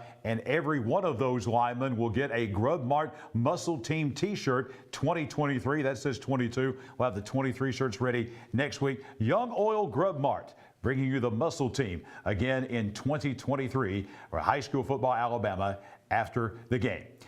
Time now to go back to our USA Softball of Alabama scoreboard as we catch you up on all the final scores across East Alabama. This is now a final. You've been seeing that scrolling on your screen there.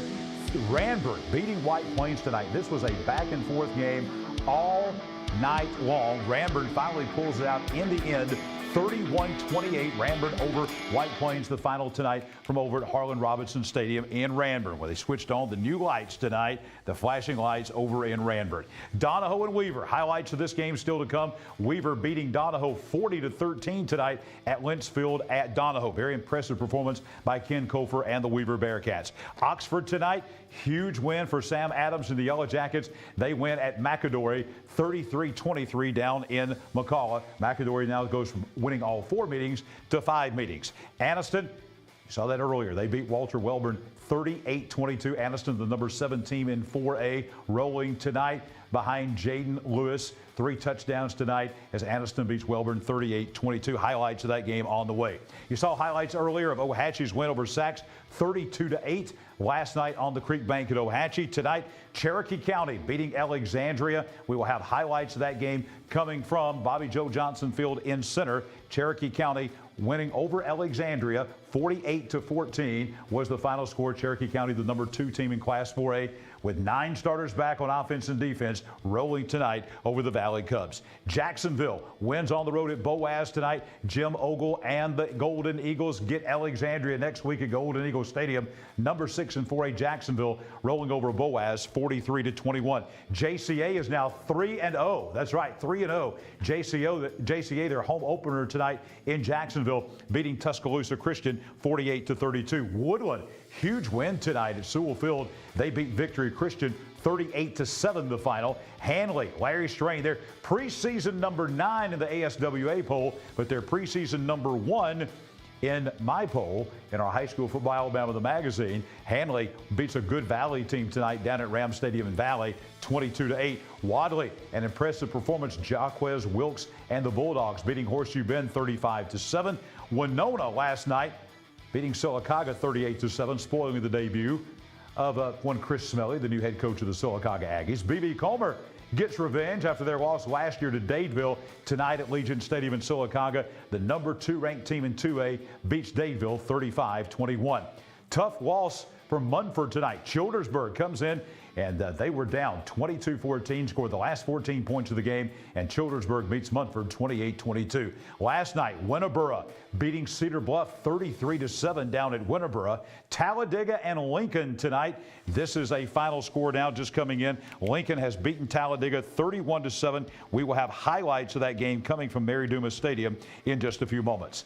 TCC and Tarrant playing at Tarrant tonight. Talladega County Central still just trying to find a win after going 0-10 last year. Tarrant comes in and beats the Tigers tonight 55-14. Great game at Moody. Number 7 in 5A Moody beating Rush Propst in Pell City, but it was tough. This game was back and forth all game long. Moody wins in the end 28-24, but an impressive performance tonight by the Pell City Panthers. Last night, Springville upends Etowah. Bit of an upset there. Thursday night game at Tiger Stadium in Springville as Springville beats Etowah 28-21.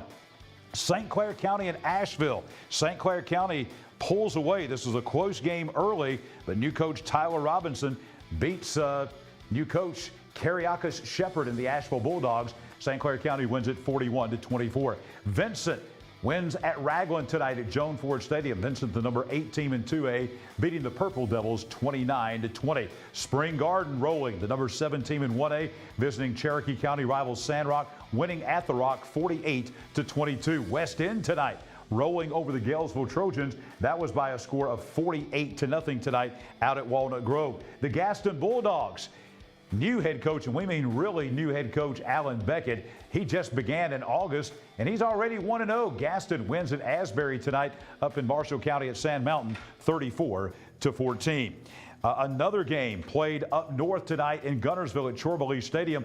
Guntersville comes from behind to beat Southside tonight, 14-10. Defensive struggle up in Guntersville. Westbrook Christian will have highlights of this game coming. Steve Smith wins his debut game in Rainbow City tonight as they beat St. John Paul II out of Huntsville 42-27. Last night, Geraldine beats the number 9 team in Class 1A, Coosa Christian, 26-0. Tonight, Carver of Montgomery and Gadsden City. We had this earlier, I guess we had this reversed. Gadsden City beating Carver 37-20. Gadsden City 37, Carver of Montgomery 20 tonight at Titan Stadium. Sardis all over DAR 60-6. Pickens County and Aliceville, top 10 games around the state. Want to talk about defense. You don't see many scores like this at any level of football anymore. Number 3 in 1A Pickens County beating number 10 in 2A Aliceville 8-6 tonight in Reform. Number 10 team in 4A beat the number 10 team in 3A. That was T.R. Miller over Hillcrest Evergreen 26-20. Last night, Vestavia Hills beating Mountain Brook 35-10, breaking a 6-game losing streak there to Mountain Brook did Vestavia Hills. Top 3 matchup in Hoover tonight at the Hoover Met. Number 2 Auburn beats number 3 Hoover, and they do it impressively tonight in Class 7A action 39-14.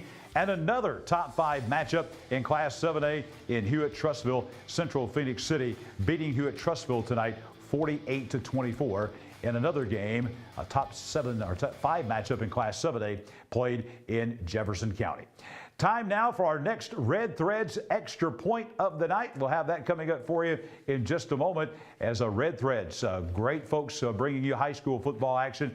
You know, the longest active on-the-field losing streak in the state actually belongs to Class 2A Barber County of Clayton. I'm not big about forfeits, so I like on-the-field wins and losses. And with that, the Jaguars have lost 78 consecutive games on the field, not counting forfeit wins or losses. Barber County last won a game on the field in a 51-8 home win over Montgomery Catholic. Folks, that was back on October the 18th of 2013. I was still in my 40s. That was almost 10 years ago. The longest losing streak, counting forfeits, belongs to Class 6A Columbia High School of Huntsville.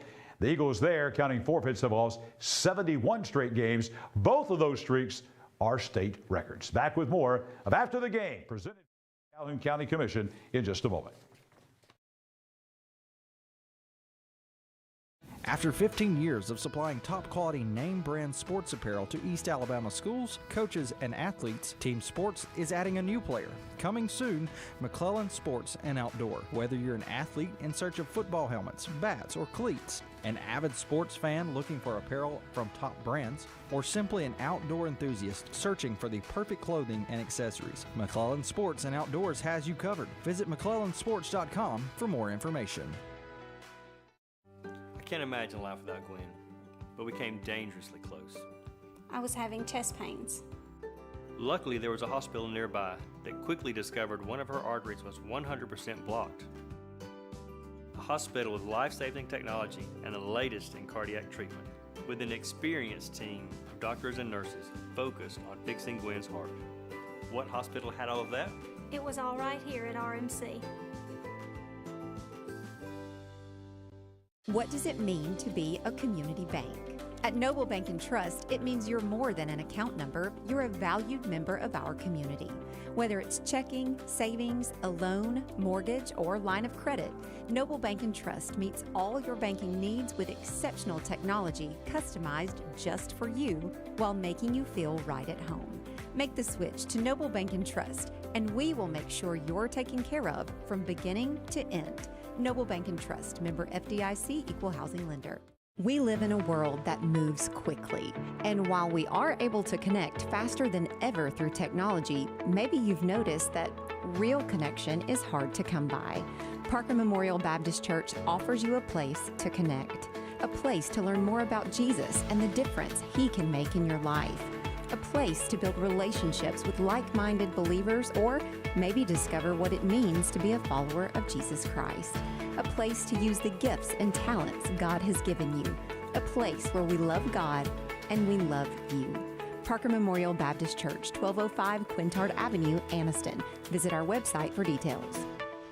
Anniston Orthopedics continues to provide a legacy of outstanding sports injury care on and off the field, keeping our players in the game. Anniston Orthopedics offers our Saturday morning sports injury clinic from 8 to 10 a.m. throughout the high school football season. Anniston Orthopedics also offers full-service physical therapy and occupational therapy departments. To learn more, visit our website at www.annistonortho.com. Anniston Orthopedics, located in the Tyler Center adjacent to RMC. Your neighborhood Grub Mart is your one-stop shop for everything you need when you're on the go. Grub Mart features the best prices on Coke and Pepsi products and is the home to the 99-cent bag of ice every day. And Grub Mart is your exclusive home for the popcorn bucket. Purchase yours for only $5.99, then bring it for free refills throughout the year. And save every day with your Grub Mart Super Saver card. When you're on the go, it's good to know Grub Mart has everything you need. Gas, diesel, and delicious Oleo donuts. In business over 78 years, visit your local Grub Mart today. Red Threads, powered by O-Brand, on the square in Jacksonville. Red Threads has officially licensed JSU apparel. If you're going to the Jack State game tomorrow afternoon with Texas El Paso in town, go by their store on the square in Jacksonville. They've got all the JSU apparel. Also local high school team wear. They've got that as well. If you need custom apparel for your event or your company, Red Threads can do it. They're the ones who provide us our T-shirts, our Team of the Week T-shirts presented by Anniston Orthopedics. Go by the square in Jacksonville and visit with the folks at Red Threads. Back here on high school football, Alabama's After the Game, presented by the Calhoun County Commission. Coach Michael Short, Chad Barnett with us here on this Football Friday night. And time to go back to our team sports highlights as we bring you highlights from games all across East Alabama.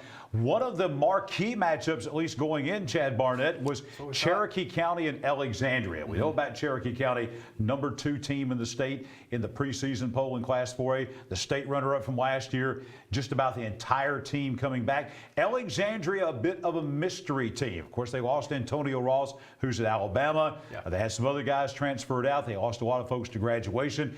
But 2 proud, tradition-rich programs. But tonight in center, it was all Cherokee County Warriors. Looks like some of them Herschel Houston teams back in the day. They was a good football team up in Weiss Lake tonight as center. The Cherokee County Warriors took on the Alexandria Valley Cubs. Phenomenal matchup for the Warriors tonight. As you can see, the defense getting started off very strong. That is what you call, Coach, a gang tackle. Would you agree with that? Oh, yeah, no doubt. Definitely a gang tackle. So big stop on defense. Now they go to offense. And as you mentioned, John, 9 starters back on that offense. And this fella, Cornejo, is just a beast. Big run over the right side. Finishes it off strong, just a very strong run. He tries to get a little bit more out of this run as well. This time it backfires on him. He's going to fumble on the extra effort, and Valley Cubs will take over. So now let's go to the offense for the Orange and Black, see how they do. This one is going to be intercepted by Cherokee County inside their own territory. Going to set up a nice field position around the 35-yard line, so the Indians, or the Warriors, excuse me, are set up very nicely. On offense, Cornejo, nice big first down run here for the Warriors. Next play, Warriors with a big gain over the left side. That's going to be a touchdown. So Cherokee County is going to get on the board first. They're going to lead 7-0 with 5:21 to go at Bobby Joe Johnson Field in center. Warriors now back with the ball in the hands of, you guessed it, Cornejo. Just look at the size of the kid. Gets it. He stopped just short. They're not going to stop him this time, though. Cornejo will not be denied. He is into the end zone. Great second effort to get over the goal line. They're going to take a 14-0 lead. And I tell you, guys, this one was maybe the shocker of the night out of all the games we've seen tonight. 48-14, Cherokee County beats Alexandria tonight. It's just shocking, Chad, because we just don't see Alexandria lose many games 48-14. I think it tells you how good Cherokee County is going to be. And Cornejo is a guy that just – watching him last year, Coach, and he's even bigger and more powerful this year, he runs with a lot of confidence. I mean, he explodes into the hole. He explodes to the outside. I like his stride, Coach. He plays a lot bigger than he really is. And it's easy to have that good stride, and it's easy to explode into the hole when there's a big hole. That's the thing that I watched them last year, and they're even bigger this year is their offensive line. That's what I was watching, and they're knocking people off the ball, and not just – I mean, Alexandria's going to play low. I saw that, but they just knock people off the ball. And Cherokee County's had big people for years. They've always had big offensive line. Didn't always block well, but they always had big people. And when they were good and when they won state championships, they were led by their offensive and defensive line, and it looks like they're even better than they were last year. Yeah, absolutely. And, you know, the thing about it was, on the defensive side of things, this was 48-0 at one point. A couple of late scores there by Alexandria. So that defensive side of the football, Coach, I think maybe the most underrated defensive player in this state, maybe in any classification that folks don't know about. But if you watch center play, he stands out pretty big. Is Tay Diamond. Oh. He's a weird kind of shaped guy. He's a short, stocky guy, but he is powerful and he is fast. And, Coach, I haven't seen anybody really block him yet in the last 2 years. No, he looks to me, he looks like a fullback in the wing tee. That's where I would have put him. He'd been a fullback. But, boy, when he plays the defensive end he plays, people can't block him. They can't move him off the line. And when you cannot move somebody off the line, that allows those linebackers to run free and make tackles. And that's what you're seeing them do. And when you can do that, that gives the defense a great advantage. Chad, we didn't see the game tonight, but you asked the question in the break, said, is Cherokee County that good? Yeah, when you beat Alexandria 48-14, I don't care what year it is and what they have, I think the answer has to be yes, Cherokee County is that good. Yeah, it definitely checks the box. It's one of those we can kind of move forward. And just, yeah, they're good. And you know why they wanted to score so much tonight? That new scoreboard. That video board, they wanted to light it up, and that's what they did. If you're going to pay for it, might as well put it to use. Cherokee County is going to be a team that is without question. We're going to take a look now for the first time tonight at our Team 1 Chevrolet Region Rundown. We're going to look at both Class 4A Region 6, Coach, and Class 5A Region 6. We'll begin in Class 4A. This is probably the best region, especially at the top in the north in Class 4A. That was true last year. The North Alabama Championship game. You and I were there the night after Thanksgiving in Center, Cherokee County and Aniana. Aniana's got a great running back as well. Fluff Bothwell is back. Etowah, surprising last night, lost to Springville, but I think they're only going to get better with Sissom at quarterback. But the top end of that is as good as you're going to find in the north in 4A. And right now, Coach, just based on what we've seen so far tonight, Deshler lost big. And I just think that right now, Cherokee County is far and away in North Alabama in 4A. They got to be the favorite, not only in this region, but I think the entire north in 4A. Well, I think the thing for Coach is going to be keeping these guys focused on the task at hand. You know, they're going to be highly ranked, and they're going to be favored big each week that they play. He's going to have to do a great job, him and his coaching staff, of bringing those guys back down. They're already got high. He's going to have to bring them back down because each week everybody's going to be after them. I think last year, you know, they were kind of there with everybody else. But now they're the hunted. And they're going to have to do a good job of learning how to be the hunted and how to go out each week and continue to get better and better. And if they do, I mean, I think you've kind of picked it. I think that they could be there if they stay healthy. In a few weeks, we're going to see one of the great matchups of running backs. We saw it last year in that game you and I were at between Aniana and Cherokee County.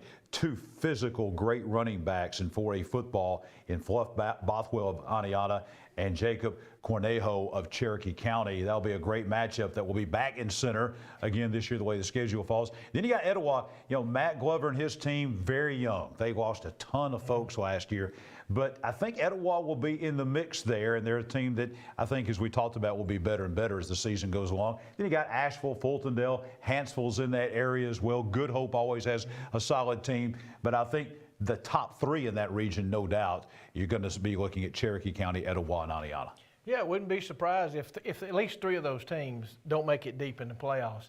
And I think Etowah is like you said, they're going to get better and better each week. I know the coach well. He's going to do a good job of coaching. And those young guys tend to, if they don't have any injuries and things go well and they upset somebody, they're going to upset somebody. I don't know who it will be, but they're going to upset somebody. But the thing with Etowah is just to find out, they're just trying to peck their way in there and get into the playoffs.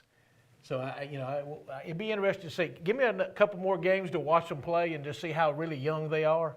But, yeah, they're going to be there. I see three of those teams playing deep into the playoffs. We may get to go up there and watch them again, the same group. We very well could. Etowah's got a big game next week with Fort Payne coming to town. That's a tough game. And then, of course, we got the Battle of Highway 9 next week. Cherokee County travels down to the Field of Champions in Piedmont. That will be a huge one. Let's talk about Class 5A Region 6. And this is Hard to figure out region right now. We didn't think Springville would be that great. Springville beats Etowah. St. Clair County, pretty impressive tonight, to be honest with you, with a win over Asheville. Big rival game there. Lincoln won tonight, no surprise.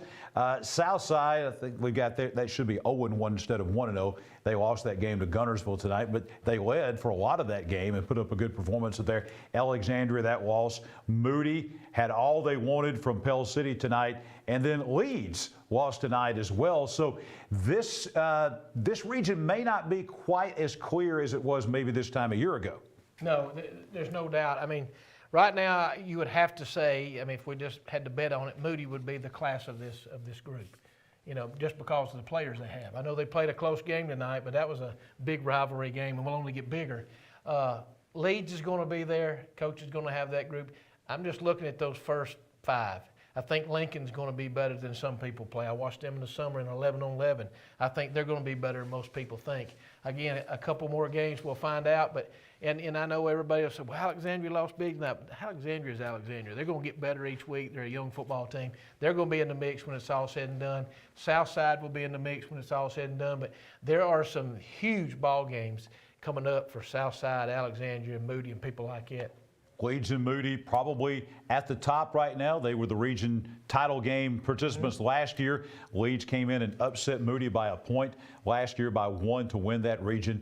That's a look at our Team 1 Chevrolet region rundown for Class 5A Region 6. We're going to run down every region in East Alabama before the night is over, and we have a ton more highlights coming as well. Team of the week and a whole lot more as after the game rolls on a Football Friday night presented by the Calhoun County Commission. Back in a moment.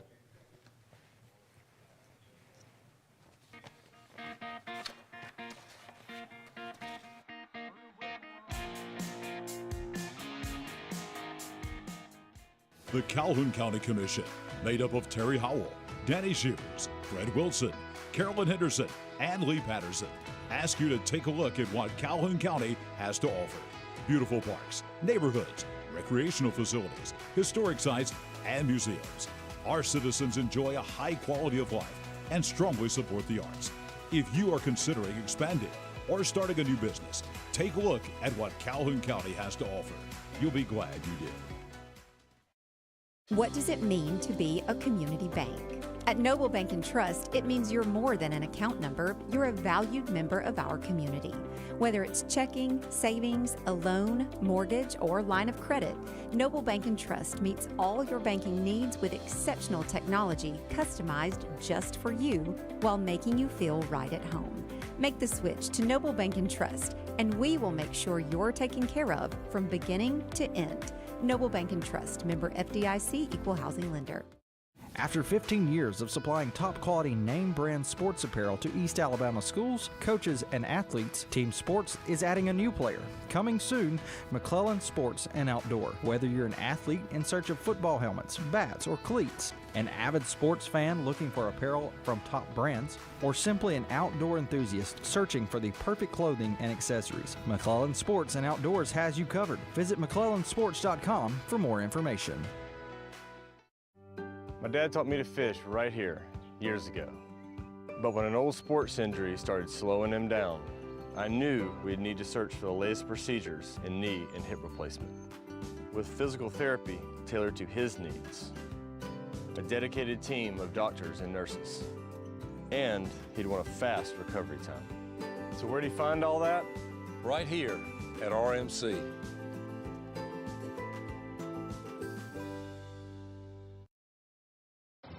When you shop at Pee Wee Turner Motors, you will be a winner. As lifelong supporters of East Alabama athletics, we at Pee Wee Turner Motors would like to invite you to check out our quality inventory of trucks, cars, and SUVs at PeeWeeTurnerMotors.net. We always guarantee credit approval and look forward to serving you and your family at Pee Wee Turner Motors on Quintard Avenue, Anniston. Your neighborhood Grub Mart is your one-stop shop for everything you need when you're on the go. Grub Mart features the best prices on Coke and Pepsi products and is the home to the 99-cent bag of ice every day. And Grub Mart is your exclusive home for the popcorn bucket. Purchase yours for only $5.99, then bring it for free refills throughout the year. And save every day with your Grub Mart Super Saver card. When you're on the go, it's good to know Grub Mart has everything you need. Gas, diesel, and delicious Oleo donuts. In business over 78 years, visit your local Grub Mart today. Team 1 Chevrolet on East Meagan Boulevard in East Gadsden. Listen, they have got going on right now the ultimate Auburn, Alabama tailgate package. They're having the biggest used car sales event in North Alabama happening right now. It's the Super Mega 10 event at Team 1 Chevrolet in Gadsden. They're giving away, guys, listen to this, 65-inch TV, a tailgate tent, a generator, 2 chairs, a rug, a welcome banner with side tables, a tailgate griddle. No purchase necessary. Just come in, sign up to win 4 mega dealerships, over 300 vehicles, absolute rock bottom pricing, all in one place, all under 2/10 at Team 1 Chevrolet in Gadsden. And you can sign up for that ultimate Alabama or Auburn tailgate. I'm going to be in Gadsden tomorrow. I don't think I'm eligible for this, but I'm going to go by and check this out anyway at Team 1 Chevrolet. I can sell my house and live off that. I think I'm good to go for a few weeks at least. Got a griddle, got a tent. What else you need? That's all you need. We are back on After the Game, presented by the Calhoun County Commission. Time now for more team sports highlights. And guys, my crew was out tonight up on 10th Street Mountain at Donahoe at Lynchfield for the first ever visit by the Weaver Bearcats playing at the Donahoe Falcons tonight. Pretty interesting matchup. 2 teams that have been here for so long. First time they've been to Lynchfield and Donahoe. So let's go out to Lynchfield and take a look and see what we got as these 2 teams played face-to-face in week 1 of the high school football season. So let's go to the highlights. And John, they were just fans all over the place here tonight. What's going on Donahoe here? admitted they were not prepared for this. Weaver's a 3A school. Donahoe's a 1A. There's not much visiting seating. And what you're going to see is you see a lot of folks from Weaver. This is the Weaver side where they brought their own seating. You're going to see why they had to bring their own seating in just a couple of moments because that Team 1 package here. The Weaver, that's right. That guy's right there. The Weaver band, I think, is the 2nd largest band in Calhoun County. They have about 150 in their band, and that's why there was no seating for the fans tonight at Donahoe. Well, they got a good seat for a good game tonight as Donahoe is starting off on offense on the highlights. It's a backward pass, so it's going to be a negative start here for the Donahoe Falcons as Weaver would recover this fumble and take over on offense. Weaver quarterback Caden Gooden is going to have a nice little drive here. We're going to see runs in 3 in a row for Mr. Gooden. This one's a 12-yard gain. His next one's going to be a 14-yard gain. This time he's going to go to the left side and jump out of bounds after another first down run. And we are down inside the 5 now. And guess who? It's going to be Caden Gooden again, calling his own number, rushing in for the touchdown. Weaver Bearcats, they take the lead 6-0. Now we're going to have a fake field goal. It looks kind of like a bot snap maybe, but they find a way to complete that. I don't know if that's exactly the way they drew it up, but hey, who cares? It's 2 on the board. It is 8-0 in favor of Weaver. Now Weaver with the onside kick, and there is nobody there to recover it. Coach, that might have been something they saw on film. I don't know, but there was plenty of room to recover it. Weaver takes back over on offense. Now 4th and 4 from the Donahoe 5. Looking to punch it in and go up big.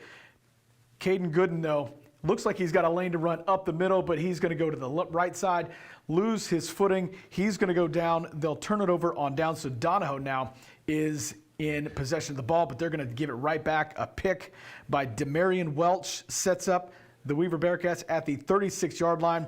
Bearcats' new head coach Ken Coffer now pacing the sidelines, and Donahoe pinned in the back of their end zone. Just more Weaver defense, as that will be a safety now. They're up 10-0, and the Bearcats continue to roll. Weaver running back Gabe Keene showing some determination. We talk about big running backs. It's the night for it. This kid's big. He goes in there for 48 yards, another touchdown. 2-point conversion is no good. So it's 16-0 at that point. Final score tonight is the Weaver Bearcats win 40-13. This was a revenge game. You remember last year in this opening game out at Weaver, Weaver had the big lead, 19-3. Yeah. And Donahoe came back and unbelievably won that game. So this was an important game for Weaver. And I'll tell you, Chad and Coach, I was at the game tonight. This is a totally different looking Weaver football team. They were very young last year. Those kids have grown up in the offseason. Weaver is going to be a team that is not an easy out anymore in 2023, guys.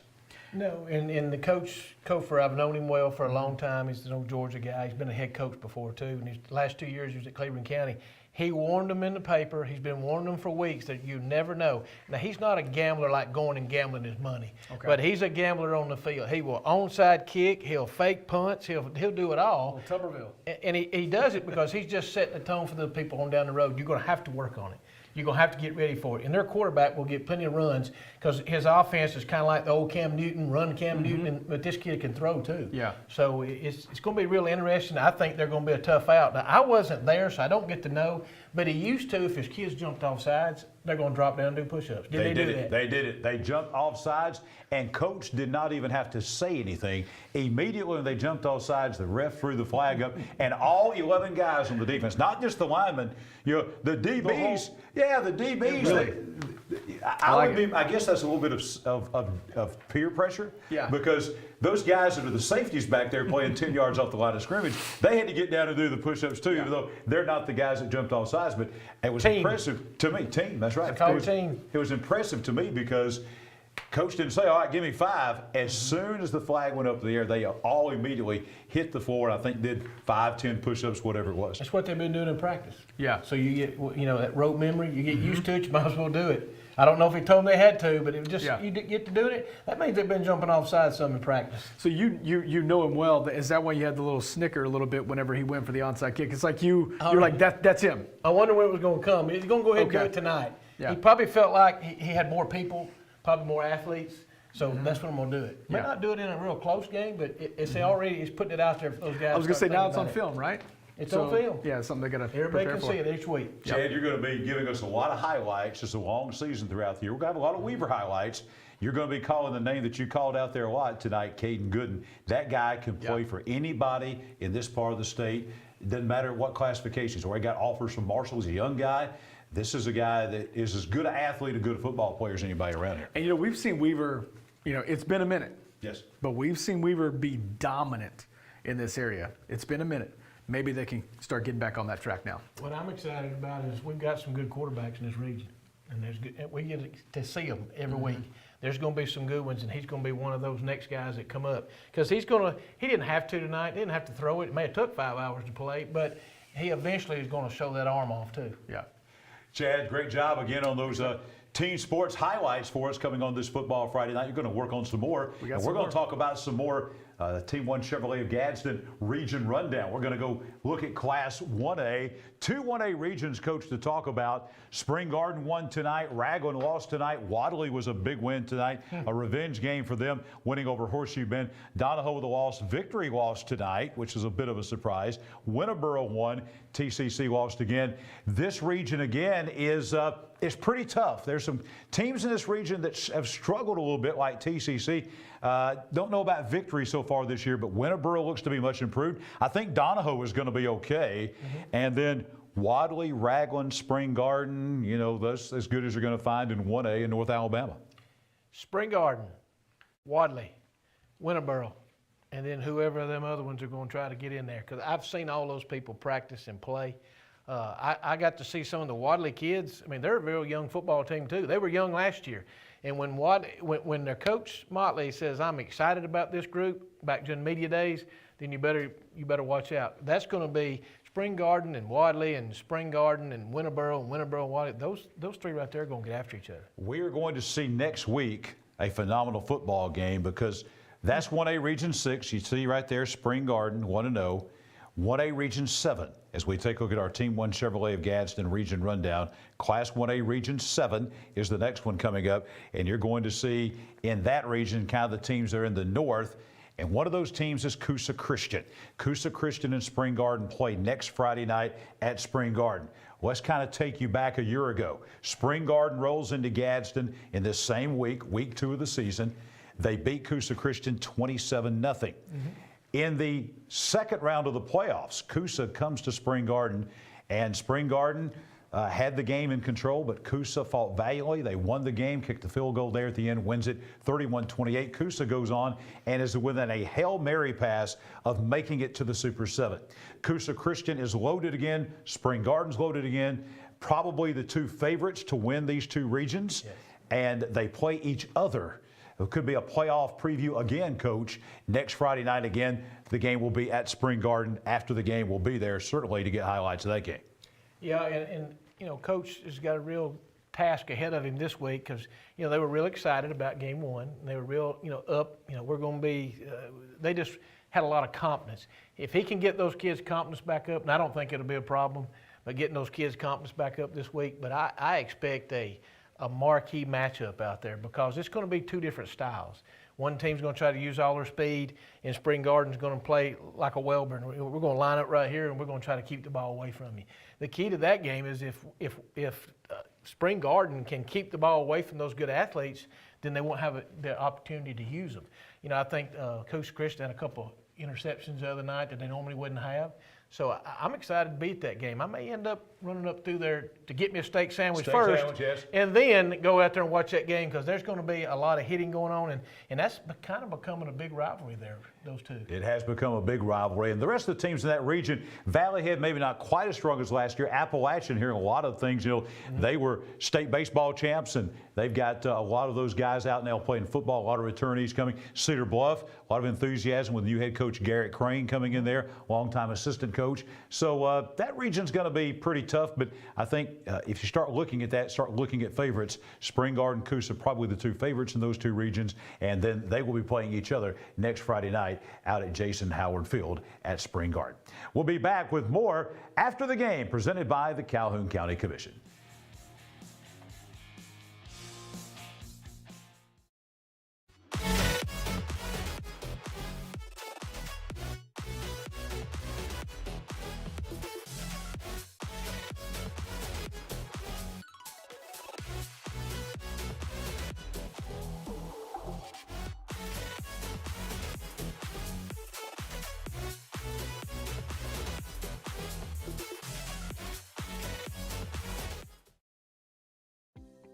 The Coosa Valley, on the banks of the Coosa River in Gadsden, Alabama.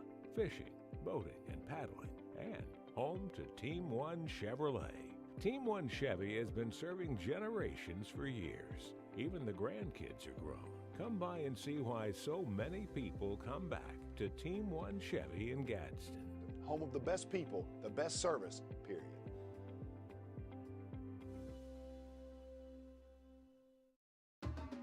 At Farmers and Merchants Bank, we're showing off our school spirit with our newly designed vertical Spirit debit cards. Now these are customized with your favorite school's logo, and half of every Spirit card purchased goes toward your school. So show off your colors and support your local school with the F&M Spirit debit card. You can learn more at fnm.bank. Member FDIC.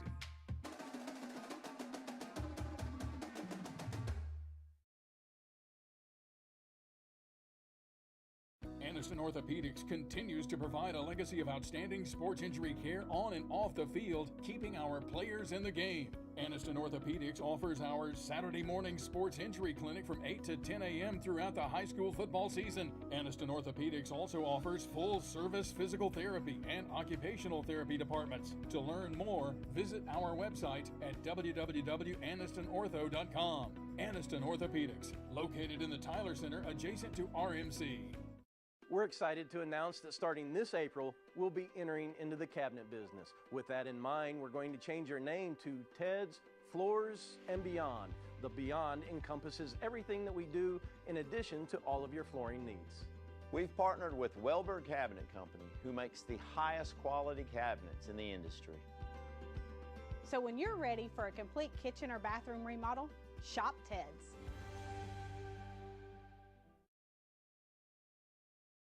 We live in a world that moves quickly, and while we are able to connect faster than ever through technology, maybe you've noticed that real connection is hard to come by. Parker Memorial Baptist Church offers you a place to connect, a place to learn more about Jesus and the difference He can make in your life. a place to build relationships with like-minded believers, or maybe discover what it means to be a follower of Jesus Christ. A place to use the gifts and talents God has given you. A place where we love God and we love you. Parker Memorial Baptist Church, 1205 Quintard Avenue, Anniston. Visit our website for details. Anniston Orthopedics brings you our Team of the Week, our score shirts that we have with our Ted's Carpet and Beyond Team of the Week. They provide the score shirts, and they also provide a Saturday morning 8 a.m. sports injury clinic. Even tomorrow morning, every Saturday morning at 8 a.m., you can see an orthopedic doctor, get x-rays if needed. Most importantly, get back on the field as soon as possible. There's no sense in suffering or worrying all weekend. Anniston Orthopedic is here to provide quality care and peace of mind every Saturday morning, 8 a.m. for all high school athletes who may be suffering from an injury. They were at the Tyler Center right there next to RMC in Midtown Anniston. Anniston Orthopedics with the 8 a.m. Saturday morning sports clinic. Back on after the game, presented by the Calhoun County Commission. And we are time now for team sports highlights. Coach Michael Short. Coach, and Chad Barnell was called him Coach. Coach Chad Barnell. He's the coach. All right, he's back. I think I coached Powder Puff in high school one time. There you go. We won, by the way. We did well. I want to know as a coach. Effectively. He's undefeated. How about that? This is our team sports highlights. Going to take you back to that Anniston Welborn game. We talked a lot about it tonight. Had Rico Jackson, head coach of the Bulldogs, in. This, to be honest with you, Chad, it's another game that I was at tonight.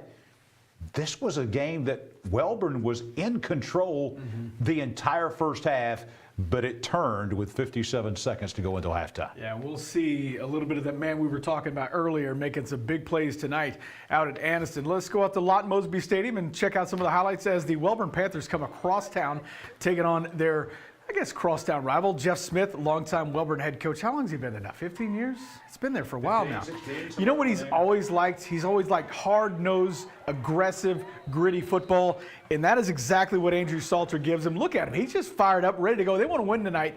They did not come in looking for any consolation. Welborn's Jamari Smith showing some elusiveness. Check out the little fella with a 33-yard run. Welborn now facing fourth down inside the Anniston territory as halftime is approaching.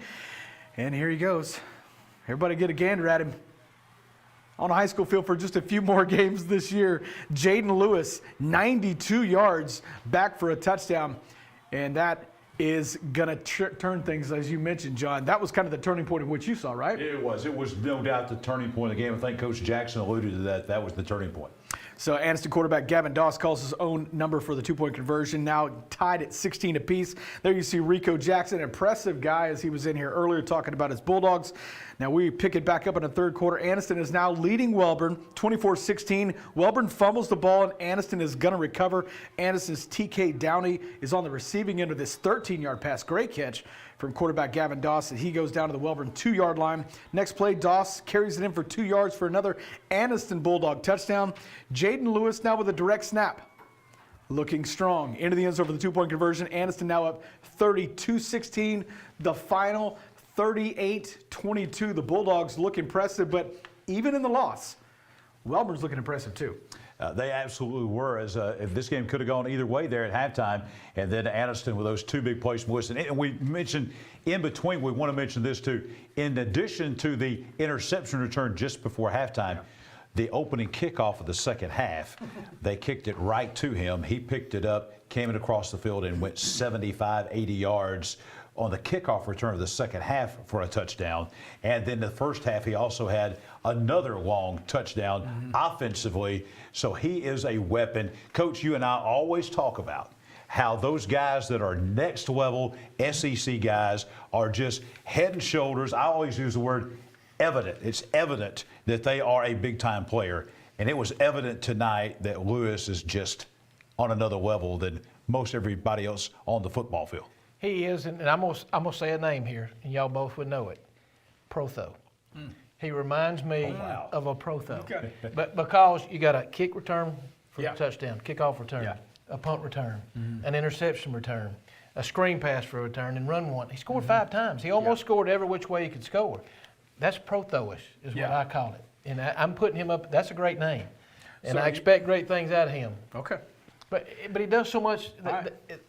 credit the coaching staff for putting him in places where you can use him besides just on defense, all the kicking game opportunities. He better get them now because eventually people are going to kick it to him. That was my question because we're talking about the kickoff. How many times do you think he actually gets kicked to again this year? Well, I hope these coaches are smart enough not to. But I can remember when Protho was there after a couple of games, nobody kicked to him. But you know when he'll start getting it in the playoffs because they don't have as many tapes. Yeah. That's when it will be evident. Okay. And there'll be somebody that'll be just cocky enough to say, "I'll kick it to you." Well, there's a couple of teams. We're that good.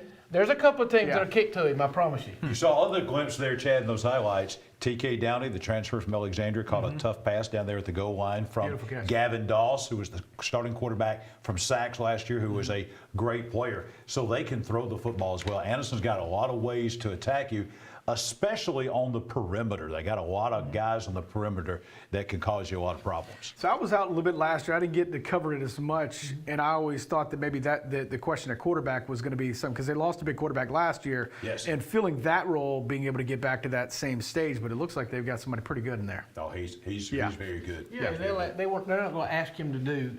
Coach Sheldon Ward, the offense coordinator, is not going to ask him to do things he can't do. They're not going to ask him to try to throw the ball vertically down the field all the time against good teams.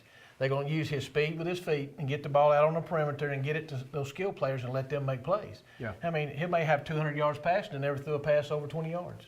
It's not bad. No more great team sports highlights from Chad Barnett. He's got more coming. Right now, we've got more Team 1 Chevrolet of Gadsden region rundown for you. We're going to take a look at that region that Anniston's in. Class 4A Region 4, Coach. Wow. Especially at the top. I know Munford lost tonight. Tough loss. Cleveland County hasn't played yet. White Plains had a very tough, close loss. Talladega lost tonight. But Jacksonville was very impressive. Hanley was very impressive. Anniston was very impressive. Those are 3 top 10 teams in the state of Alabama. This region, especially at the top, is as good as there is anywhere in the state, period, north or south. Well, those top 3 teams you see there, Anniston, Hanley, and Jacksonville, the thing that I didn't know about Anniston, I knew he could, but all the other ones, all 3 of them have got quarterbacks. 2 of them, Anniston and Hanley, have a quarterback that can throw it, but they can also run it. And people will say, well, Ogle's just a thrower. Ogle can move around on the field and be able to use his feet to make people get open. So those are as 3 good of quarterbacks as you're going to see. It would appear on the face of things that maybe some combination of those 3 at the top. So then the question becomes, from Cleveland County, from Munford, from Talladega, from White Plains, who becomes maybe that 4th team that comes into the playoffs? Well, those guys you just mentioned are all fighting for a place to get in. They just want to get in. I know a lot of those teams are just hungry to get in somehow because you have to get in to start getting that, year after year after year of doing it. Those guys at the top 3 right there, they've been in the playoffs. They know what it's like now. Those other guys at the bottom, Munford did last year, they'll probably try to rely on that a whole lot. But what's going to give me an idea is next week's game of Anniston and Andalusia. If that's a real close football game, that's just going to tell me that those 3 right there have got a chance because Andalusia's still good. They still got a great football team too, so that would be one of the biggest games in the state next week is Anniston and Andalusia. Absolutely, no doubt about it. Coach and I spent some time earlier, just a few weeks ago, about a month ago, at the Anniston Country Club as guest of the Calhoun County Quarterback Club, doing an outstanding job in hosting the Calhoun County Football Media Day, a first-class event. But that's not all they do. The Calhoun County Quarterback Club also has meetings. You can be a member of this. Look at this lineup of folks that they have coming this year. It kicks off September 11th. The new, co-voice of the Crimson Tide Sports Network, Chris Stewart from the University of Alabama, former Auburn great and NFL quarterback Jason Campbell, the Director of Athletics at Auburn University, John Cohen. I think that's again reversed. John Cohen's actually going to be down on October 30th. We'll get that corrected. September 25th is going to be SEC official Rob Skelton. They're switching. Greg Seitz, the AD at Jacksonville State University, will be there. Mark Jones, the former head of officials of the Alabama High School Athletic Association, former Alabama and NFL lineman, one of the great linemen of all time ever, John Hanna, will be in town. And the head football coach of the UAB Blazers, Trent Dilfer, is coming to town as well. For membership information, contact Kevin Gibson. He's the chair, the quarterback, I guess you would say, of the Calhoun County Quarterback Club. There's the number. Call him if you'd like to be involved with the Quarterback Club. They do a lot of great work, a lot of great football talk there. 256-453-4886. That's Kevin Gibson at 453-4886. More after the game, presented by the Calhoun County Commission as we roll on a football Friday night. Orthopedics continues to provide a legacy of outstanding sports injury care on and off the field, keeping our players in the game. Anniston Orthopedics offers our Saturday morning sports injury clinic from 8 to 10 a.m. throughout the high school football season. Anniston Orthopedics also offers full-service physical therapy and occupational therapy departments. To learn more, visit our website at www.annistonortho.com. Anniston Orthopedics, located in the Tyler Center adjacent to RMC. There's a lot to think about when you're having a baby. Colors of the nursery, names, and most importantly, where to deliver. We want a hospital that gives families a more personalized birthing experience. With a compassionate team of doctors and nurses, and a hospital where my baby and I can instantly bond with all the comforts of home. So where do we find all that? Right here at RMC, the first designated baby-friendly hospital in Alabama. When you shop at Pee Wee Turner Motors, you will be a winner. As lifelong supporters of East Alabama athletics, we at Pee Wee Turner Motors would like to invite you to check out our quality inventory of trucks, cars, and SUVs at peeweeturnermotors.net. We always guarantee credit approval and look forward to serving you and your family at Pee Wee Turner Motors on Quintard Avenue, Anniston. We're excited to announce that starting this April, we'll be entering into the cabinet business. With that in mind, we're going to change our name to Ted's Floors and Beyond. The Beyond encompasses everything that we do in addition to all of your flooring needs. We've partnered with Wildcats Cabinet Company, who makes the highest quality cabinets in the industry. So when you're ready for a complete kitchen or bathroom remodel, shop Ted's.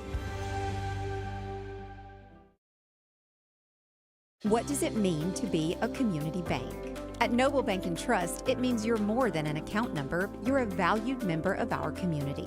Whether it's checking, savings, a loan, mortgage, or line of credit, Noble Bank and Trust meets all your banking needs with exceptional technology customized just for you while making you feel right at home. Make the switch to Noble Bank and Trust, and we will make sure you're taken care of from beginning to end. Noble Bank and Trust, member FDIC, equal housing lender. The Calhoun County Commission, made up of Terry Howell, Danny Shears, Fred Wilson, Carolyn Henderson, and Lee Patterson, ask you to take a look at what Calhoun County has to offer. Beautiful parks, neighborhoods, recreational facilities, historic sites, and museums. Our citizens enjoy a high quality of life and strongly support the arts. If you are considering expanding or starting a new business, take a look at what Calhoun County has to offer. You'll be glad you did. High school football, Alabama after the game, presented by the Calhoun County Commission. Coming to you live from the RMC Media Center at Parker Memorial Baptist Church on Quintard Avenue in Midtown Anniston. Tomorrow evening, the 10th annual Run Baby Run 5K at Choccolocca Park.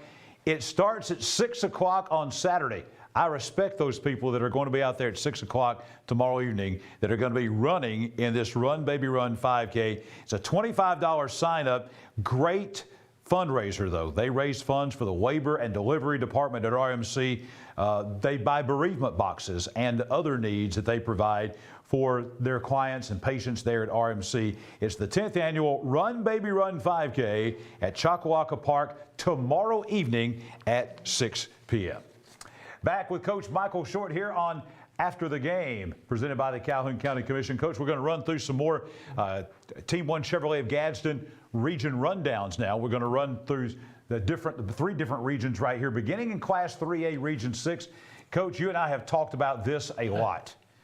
I don't know. This is by far the most balanced region. I don't know if it may be the strongest region in Alabama in 3A, but it is definitely the most balanced region.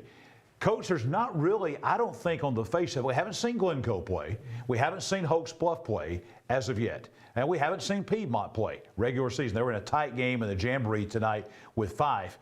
But Coach, based on what we know and what we've seen so far and what we expect, I don't think there's a bad football team in this region. No, every one of them, every game they'll play, somebody could knock off somebody. There'll be some upsets this year in those. Glencoe will be one of those teams, Coach Martin in his second year, but they're going to be one of those teams that will come up and upset somebody. And that, I don't know, each week, it'll be a toss-up each week. 2 or 3 football teams in this region, Coach, you and I have talked about this the last several days. There could be 2 or 3 football teams that are sitting at home in the playoffs that would be a playoff team in any other region. Some regions, they might even be a top 2 team in the region. We know what Piedmont's going to have. They're going to be a good football team. Jonathan Miller's a great coach. They've got enough talent coming back. The tradition, the program is in place there. Plainview with Coach Pruitt and then Jeremy Pruitt, probably the best defensive coordinator in America there. Steve Smith at Westbrook Christian, already a big win tonight. Glencoe's going to be better. Sylvania only lost 1 player off that state semifinal team. We saw Ohatchee last night. We know how good they are. We keep hearing great things about Hoax Bluff, that this may be the best Bluff team in a few years. And Geraldine shutting out Coosa Christian last night, 26-0.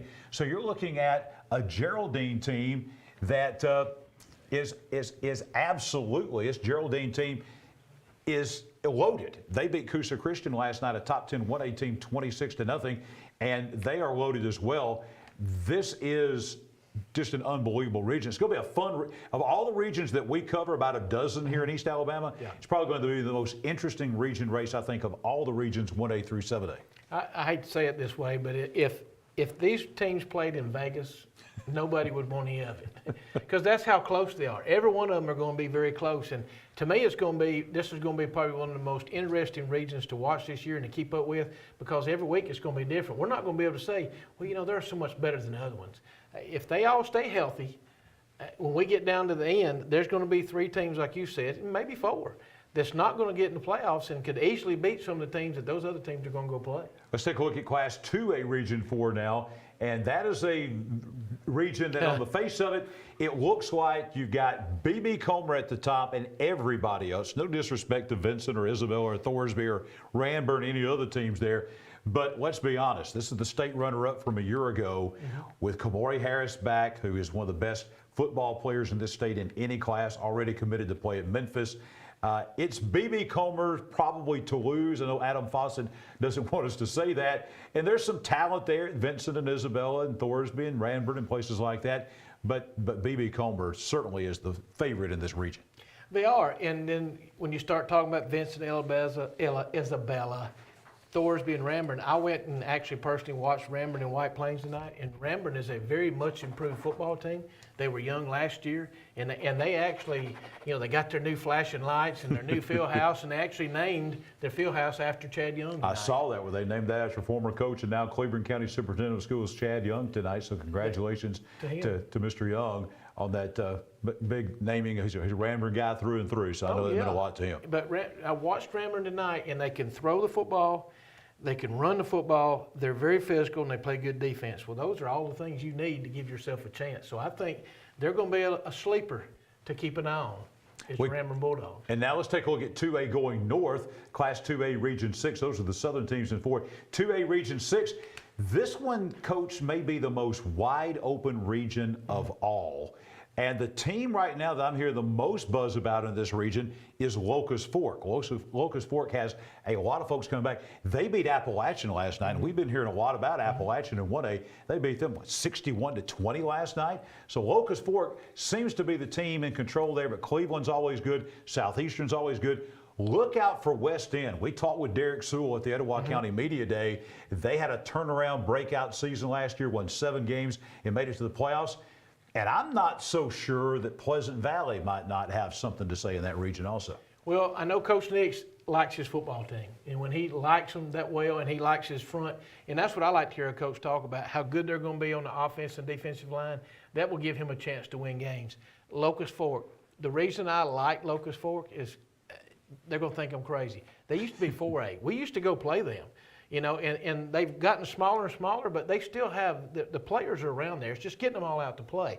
Like, again, you said, I'm hearing the same thing about Locust Fork. This may be their year, and to be coming down from 4A to where they're at, hey, you never know. But I think Locust Fork may be the secret The reason Locust Forks dropped from 4 to 2 is because when they opened Southeastern down in Remlap, that was a junior high that fed into Locust Fork. Now those young people don't go to Locust Fork anymore. They stay at home and go to Southeastern, so they kind of split a 4A into 2 2As is what happened there in southern Blount County.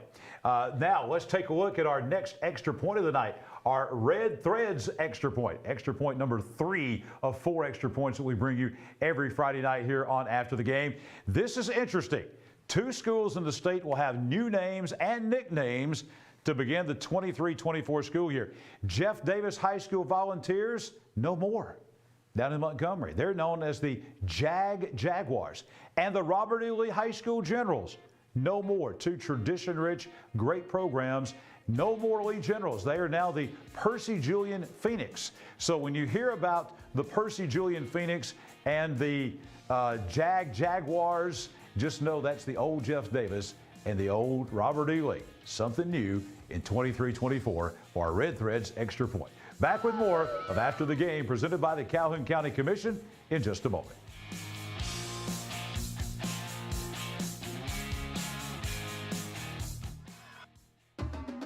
At Farmers and Merchants Bank, we're showing off our school spirit with our newly designed vertical Spirit debit cards. Now these are customized with your favorite school's logo, and half of every Spirit card purchased goes toward your school. So show off your colors and support your local school with the F&M Spirit debit card. You can learn more at fnm.bank. Member FDIC.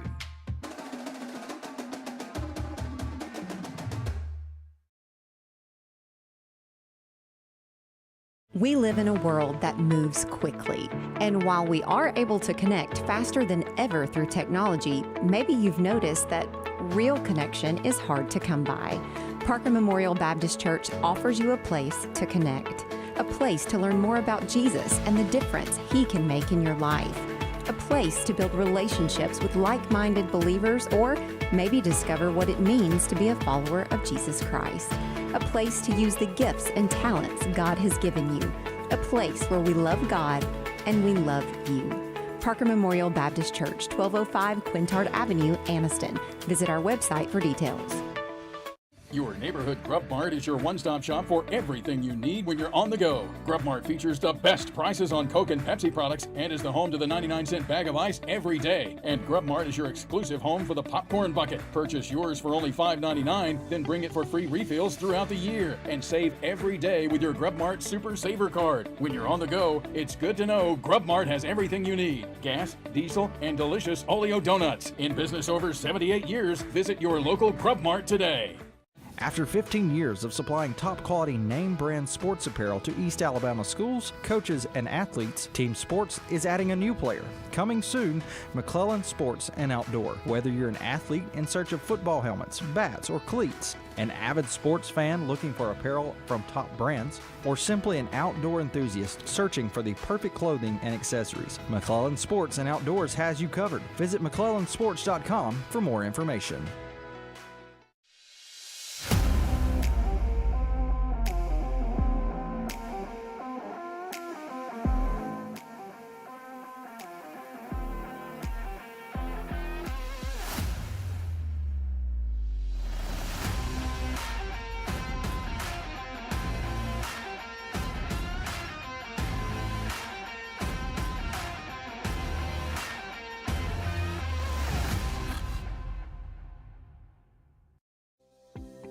The Coosa Valley, on the banks of the Coosa River in Gadsden, Alabama. Fishing, boating, and paddling, and home to Team One Chevrolet. Team One Chevy has been serving generations for years. Even the grandkids are grown. Come by and see why so many people come back to Team One Chevy in Gadsden. Home of the best people, the best service, period.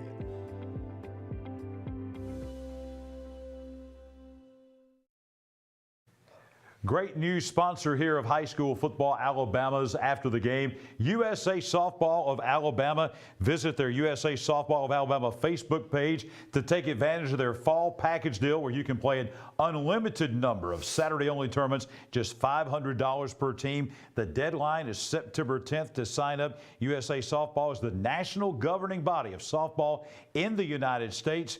Any sport which is included in the program, the Olympic Games, the Paralympic Games, the Pan American Games, they are all authorized and recognized by USA Softball since 1933. USA Softball has become one of the nation's largest and fastest growing sports organizations, bringing you the USA Softball of Alabama scoreboard here on After the Game. And we're back on After the Game, presented by the Calhoun County Commission. Coach Michael Short, Chad Barnett with us. About to take a look at some team sports highlights again. Got to take you out to Rainbow City. History in the making tonight, Chad. Steve Smith wearing red and black. You know, the first time I saw Steve Smith, he's wearing red and white. That's right. From Cedar Bluff? Yes. Lake White or Weiss Lake?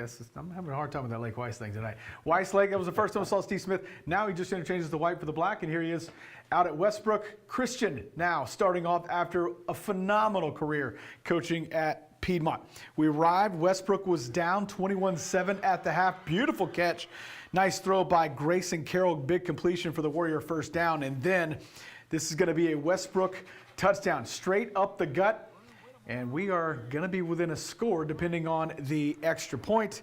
And the 2-point conversion would be no good. It is 21-13. Student section's feeling it. Okay, we got this Steve Smith machine working now. They are back on offense. Westbrook, Carroll calls his own number. He's going to get the first down. Nice little turf field there for Westbrook as well, as they've interchanged that as well. Two-point conversion is going to be good after this touchdown, and that is going to make it a 21-all game. And Westbrook has tied this thing up against St. John Paul. So things are looking really good for the Warriors at this point. 5:33 to go now in the third. St. John Paul on offense does not go as planned, as this is going to be a pick for the Warriors in their own territory. Next play, Westbrook is going to find the end zone once again, drop back to pass, and this is going to be a beautiful dime into the end zone. Touchdown, Westbrook. Steve Smith's first game as a new head coach of the Warriors. It's going to be a good one. They'll remember this one, put it in the books, maybe have a little enjoyable night tonight as they win 28-21 at that point. They wind up winning 42-27 tonight. Anybody anywhere surprised by what we just saw there on that video? I don't think anybody's real surprised by that. Not at all. Not at all. No, the thing that I noticed is why Steve is the coach that he is he can take the players that he has and he works the offense around them. That's got to be the first time in about 8 or 9 years he hadn't had a 200-pound fullback playing quarterback. He could run the quarterback power over and over and over and over. And that kid ran some, but you saw it was all more outside and throwing the ball. Still likes to throw that fade route down there and score. So that's why he does so well, is he takes what he has and develops it and works the offense around what he has. He don't try to make that kid. What they say, trying to put a square peg in a round hole? Yes, he don't try to do that. A lot of people do, but he doesn't do that. How long can... Because, I mean, he's a phenomenal coach. We know that. That's been well documented. We know that Westbrook's had some success in the past as well. Brody Carroll years. How fast, though, can you make it into what Piedmont was, or maybe even what he had at Cedar Bluff, which is a phenomenal program as well? How long before that actually becomes a thing, or can become a thing? Well, first thing, he has his sidekick, James Blanchard, with him to coach his defense, and other guys on that staff as well, Wayne Lee. But he's got a lot of guys on there, Coach Phillips. But the thing that he has, I remember when Steve first talked about this, is that Piedmont's had a real good 7th and 8th grade team last year. And they didn't lose a game. And they only had one close game, and it was to Westbrook Christian's 7th and 8th grade. So, yeah, I don't think it'll take long at all. Yeah. We get to see this down the stretch this year, too. That's what I'm really excited about, to get to see those two programs go at it. Absolutely. Open date next week for Piedmont, which is kind of strange for Steve Smith. He didn't make the schedule. So they've got an open date coming up the next week, and then they jump into that Class 3A Region 6. We got some more coming up. Chad's going to have some more of our team sports highlights. But right now, Coach and I are going to You break down the two 6A regions here in East Alabama, which could be pretty interesting this year, especially one of those. Let's begin taking a look at Class 6A right now. We're going to look at Class 6A Region 6 and Region 8. Region 6, two teams in East Alabama, and those two teams have been eyeing each other since the middle of summertime, since the 7-on-7 that took place, I think it was down in Hoover, Oxford and Pell City. And I think both of those teams were impressive tonight. Oxford going down and winning at McAdory. That was a revenge game for Oxford. They turned that thing around. Last year, they lost by almost that same score down at Oxford, and they beat a good McAdory team on the road. Huge win for Sam Adams. And Pell City very nearly shocked the world tonight because they almost went in and beat Moody tonight. So then you got Clay Chalkville, you got Center Point, you got Pinson Valley, a lot of talent in this region. But I think our two teams here in East Alabama, Coach, Oxford and Pell City, serving notice tonight that they're going to have a lot of say in Class 6A Region 6. Oh, they will. Both of them will. Pell City, you got to look. They hadn't won many games in the past. Just them being in the game, hey, they had the ball on the 38-yard line there at the end and got sacked. They was that close to being able to score a touchdown and winning the game. Coach Probst will tell you, he thinks he's probably beat them to death the past couple of weeks trying to develop the culture and didn't know if they'd even have enough to finish the game tonight. And that was impressive, just them staying close to a very talented Moody team. But Oxford going on the road on a hot night and playing at a good football, McAdory. That was impressive because I was listening to the game on the way back. They had to have some big stops defensively, and their defense came up for them tonight, and their offense did everything they needed to do to win the football game. It was actually tied there in the fourth quarter, and Oxford had a defensive stop, kind of changed the momentum, and then gets a long drive. And actually, they got a stop and on a one-play 70-something yard touchdown pass in order to go ahead, and then the defense they leaned on the defense the rest of the way. I'm really impressed with Oxford and what they're going to do. Like I said before, do they have enough offensive linemen and defensive linemen depth to be able to go with the Clay Chalkvilles? Class 6A Region 8, only one team in East Alabama involved in that region, and that is the Gadsden City Titans. And the Titans tonight, Coach, I tell you, this Gadsden City team is kind of sneaky good. They had a quiet confidence about them at the Etowah County Media Day. It's a hungry football team, and tonight they took on a Carver Montgomery team that went 8-2 in that very tough river region down there last year. And they came to Gadsden tonight. Gadsden City wins that game 37-20. That may have been the biggest win that Ollie Smith has had at Gadsden City tonight. Yeah, for him, I think it is. That was I guess you call it a signature win for him. Yes. And to be early in the year, it can't do nothing but give them the confidence because, the past 2 years they've been playing, across the state line and playing teams that were a lot bigger and better than they were. I think the win tonight is maybe able to propel them to maybe winning the region and maybe being able to make a little noise in the playoffs. They did it last year with Gadsden City winning that region, Class 6A Region 8. They won it. I think they're the prohibitive favorite to win that region again. Gets tougher next week. Hewitt-Trussville comes to town. They're going to be smarting after that 48-24. That's going to be I think a team that's going to come in a little bit maybe angry into Titan Stadium next week after that loss to Central Phoenix City. We've been mentioning Team Sports to you. Team Sports, another new sponsor, bringing you the Team Sports highlights here on After the Game. It's an organization you may not know about, but they service 100-plus high schools, including a lot of local schools here in East Alabama across the state. They have Adidas, Under Armour, Wilson, Badger, Richardson, Rawlings, The Game, Rydell, many more. They can provide all sporting goods needs, apparel, jerseys, accessories, equipment, everything from scorebooks and jerseys to basketball goals and tackling dummies. They are locally and family owned, and they are focused. I can tell you, I know the owners of this group, and they are focused on quality and customer service. They've been in business, Al, for 15 years, since 2008, out at McClellan, 135 Exchange Avenue. They're on the very verge of opening up a retail store so the public can go in and all your sporting goods need at Team Sports. Coming on board with High School Football Alabama and bringing you our Team Sports highlights throughout the 2023 season. We come back, more of High School Football Alabama's After the Game. The Calhoun County Commission, made up of Terry Howell, Danny Shears, Fred Wilson, Carolyn Henderson, and Lee Patterson, ask you to take a look at what Calhoun County has to offer. beautiful parks, neighborhoods, recreational facilities, historic sites, and museums. Our citizens enjoy a high quality of life and strongly support the arts. If you are considering expanding or starting a new business, take a look at what Calhoun County has to offer. You'll be glad you did. At Farmers and Merchants Bank, we're showing off our school spirit with our newly designed vertical Spirit debit cards. Now these are customized with your favorite school's logo, and half of every Spirit card purchased goes toward your school. So, show off your colors and support your local school with the F&M Spirit debit card. You can learn more at fnm.bank. Member FDIC.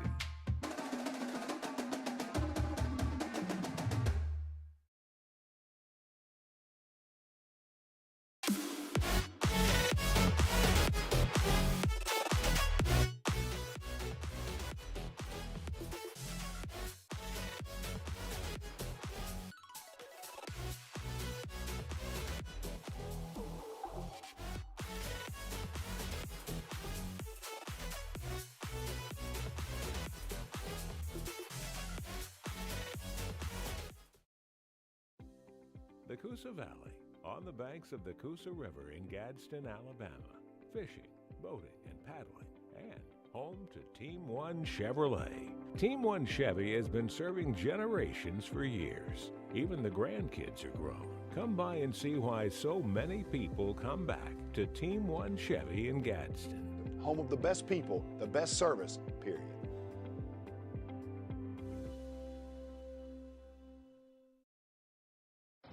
When you shop at Pee Wee Turner Motors, you will be a winner. As lifelong supporters of East Alabama athletics, we at Pee Wee Turner Motors would like to invite you to check out our quality inventory of trucks, cars, and SUVs at PeeWeeTurnerMotors.net. We always guarantee credit approval and look forward to serving you and your family at Pee Wee Turner Motors on Quintard Avenue, Anniston. We're excited to announce that starting this April, we'll be entering into the cabinet business. With that in mind, we're going to change our name to Ted's Floors and Beyond. The Beyond encompasses everything that we do in addition to all of your flooring needs. We've partnered with Wildcats Cabinet Company, who makes the highest quality cabinets in the industry. So when you're ready for a complete kitchen or bathroom remodel, shop Ted's.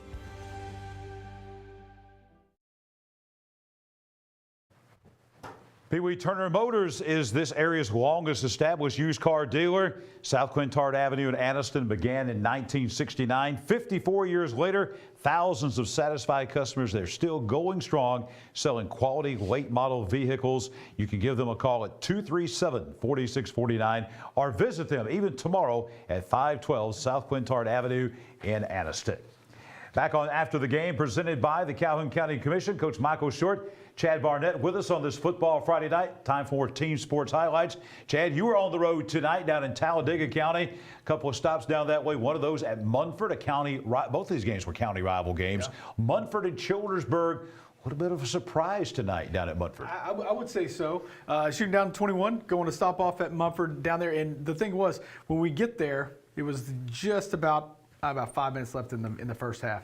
And so it's kind of hard to pick up the feel of a game. You know, I get there and it's 14-6 when I get there. And Childersburg is looking like they did a lot. But whenever I got there, they did nothing. Munford's defense started stifling them from the jump as soon as I arrived. This was a fourth down possession that Munford stopped. Coach Michael Easley there with his Lions. And then they would take the ball back, and they really took control of this contest at this point. I guess it was a good luck charm because whenever I left, it didn't go so well after that either. But I tell you, B.J. Anderson, this kid's a quarterback. He's an athlete, Coach. He was running some nice gains on the exterior. You get a quarterback run like that, it's going to be pretty good for you. This would lead to a field goal, not a touchdown. So at this point, it is 14-9, and we go to halftime, go in, and I tell you, Munford's defense came out playing with reckless abandon. They were hitting very hard. Coming out first play of the second half, they caused a fumble, pick it up in their territory, and then they're going to go on the ground this time. The gentleman you said had a pretty big night, Coach Mark Edmondson, or Tank Edmondson, with a touchdown here. And they would actually take the lead at this point, 16-14, and it looked like they were just running all. Watch this hit here on the sideline. Young man leaves his feet. I mean, they were popping so much so the head official had to bring them together and say, okay, everybody calm it down a little bit. Let's relax. Non-region for us, the first game of the season. But they were hitting hard. It's a very physical game. But I tell you, Munford lose tonight. I think they'll look back and they'll figure out all these penalties because there was a few, much like a week 1 game would, right? I mean, kind of working out some of the kinks. But that's really the only thing that stopped them tonight was themselves, because when they really had it on, they were looking really good. Huge win for Coach Johnson down at Childersburg to come into Munford and win that game, come from behind to win that game, and score the last 14 points of the game. Chad, before that, you were at Mary Dumas Stadium in Talladega for another all-Talladega County matchup between Talladega and the Lincoln Golden Bears. It appears, you can tell us, but it appears that this is an improved Talladega team, because I think it's an improved Lincoln team. It is. Lincoln barely missing out on the playoffs last year. The 5th spot, Talladega going winless. So these are two teams that are trying to get back in that win column, make it to the playoffs, and do something good. So as we go down to Mary Dumas Stadium and check out the highlights of the Lincoln Golden Bears and the Talladega Tigers, as Lincoln would pick up pretty strong their first drive. I tell you, they popped it right down the field. Landon Waller with a big run down to the 5. Could have gotten away with a horse collar tackle there, not really sure. But it's inside the 5. Quarterback Montavious Weed will take it from there. It's a quarterback sneak. They march it right down, kick the extra point. They go up 7-0, and their defense was popping as well. Talladega with a nice run here, but that's really all they got going, at least in the first quarter. But the defense still swarming for Lincoln. So Talladega's defense held up fairly well in the first half. Not a lot going on the offensive side. So let's go back to the offensive side for Lincoln. And this is going to be Montavious Weed again, just finding room to run in the open field. He's going to take this down to the about 15-yard line. But Talladega's defense, this is where you talk about, John, they've improved because they bowed up here. They had a nice little, it's the heat timeout. Everybody was hot, sweating. They used that break to their advantage. Defense stopped them. Lincoln kicks the field goal to go up 10-0. And that was basically where it was when we left, as a 10-0 game. So Lincoln was looking good, but Coach Smith's team played much better than what they have maybe in the past couple of years, as Lincoln goes on to take the win tonight on the road at Lincoln for the first win of the season by a final score of 31-7. I guess I'm going by scores. I know Lincoln's better than they were last year.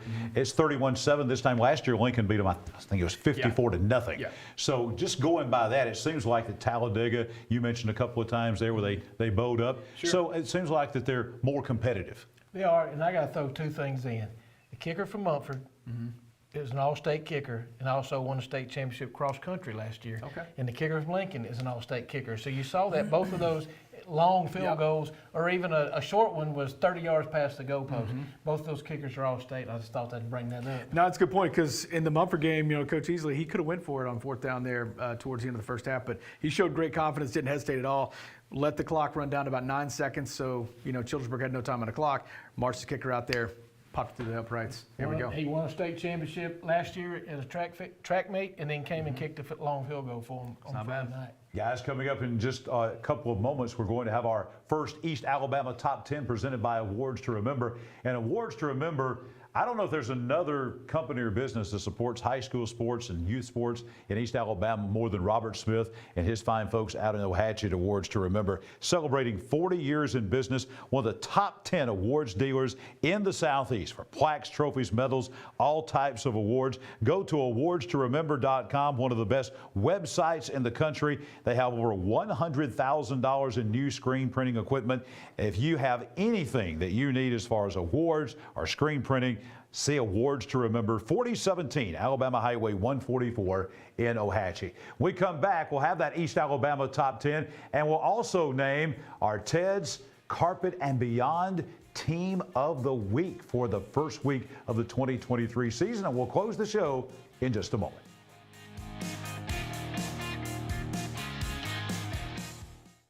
After 15 years of supplying top-quality name-brand sports apparel to East Alabama schools, coaches, and athletes, Team Sports is adding a new player. Coming soon, McClellan Sports and Outdoor. Whether you're an athlete in search of football helmets, bats, or cleats, an avid sports fan looking for apparel from top brands, or simply an outdoor enthusiast searching for the perfect clothing and accessories, McClellan Sports and Outdoors has you covered. Visit McClellansports.com for more information.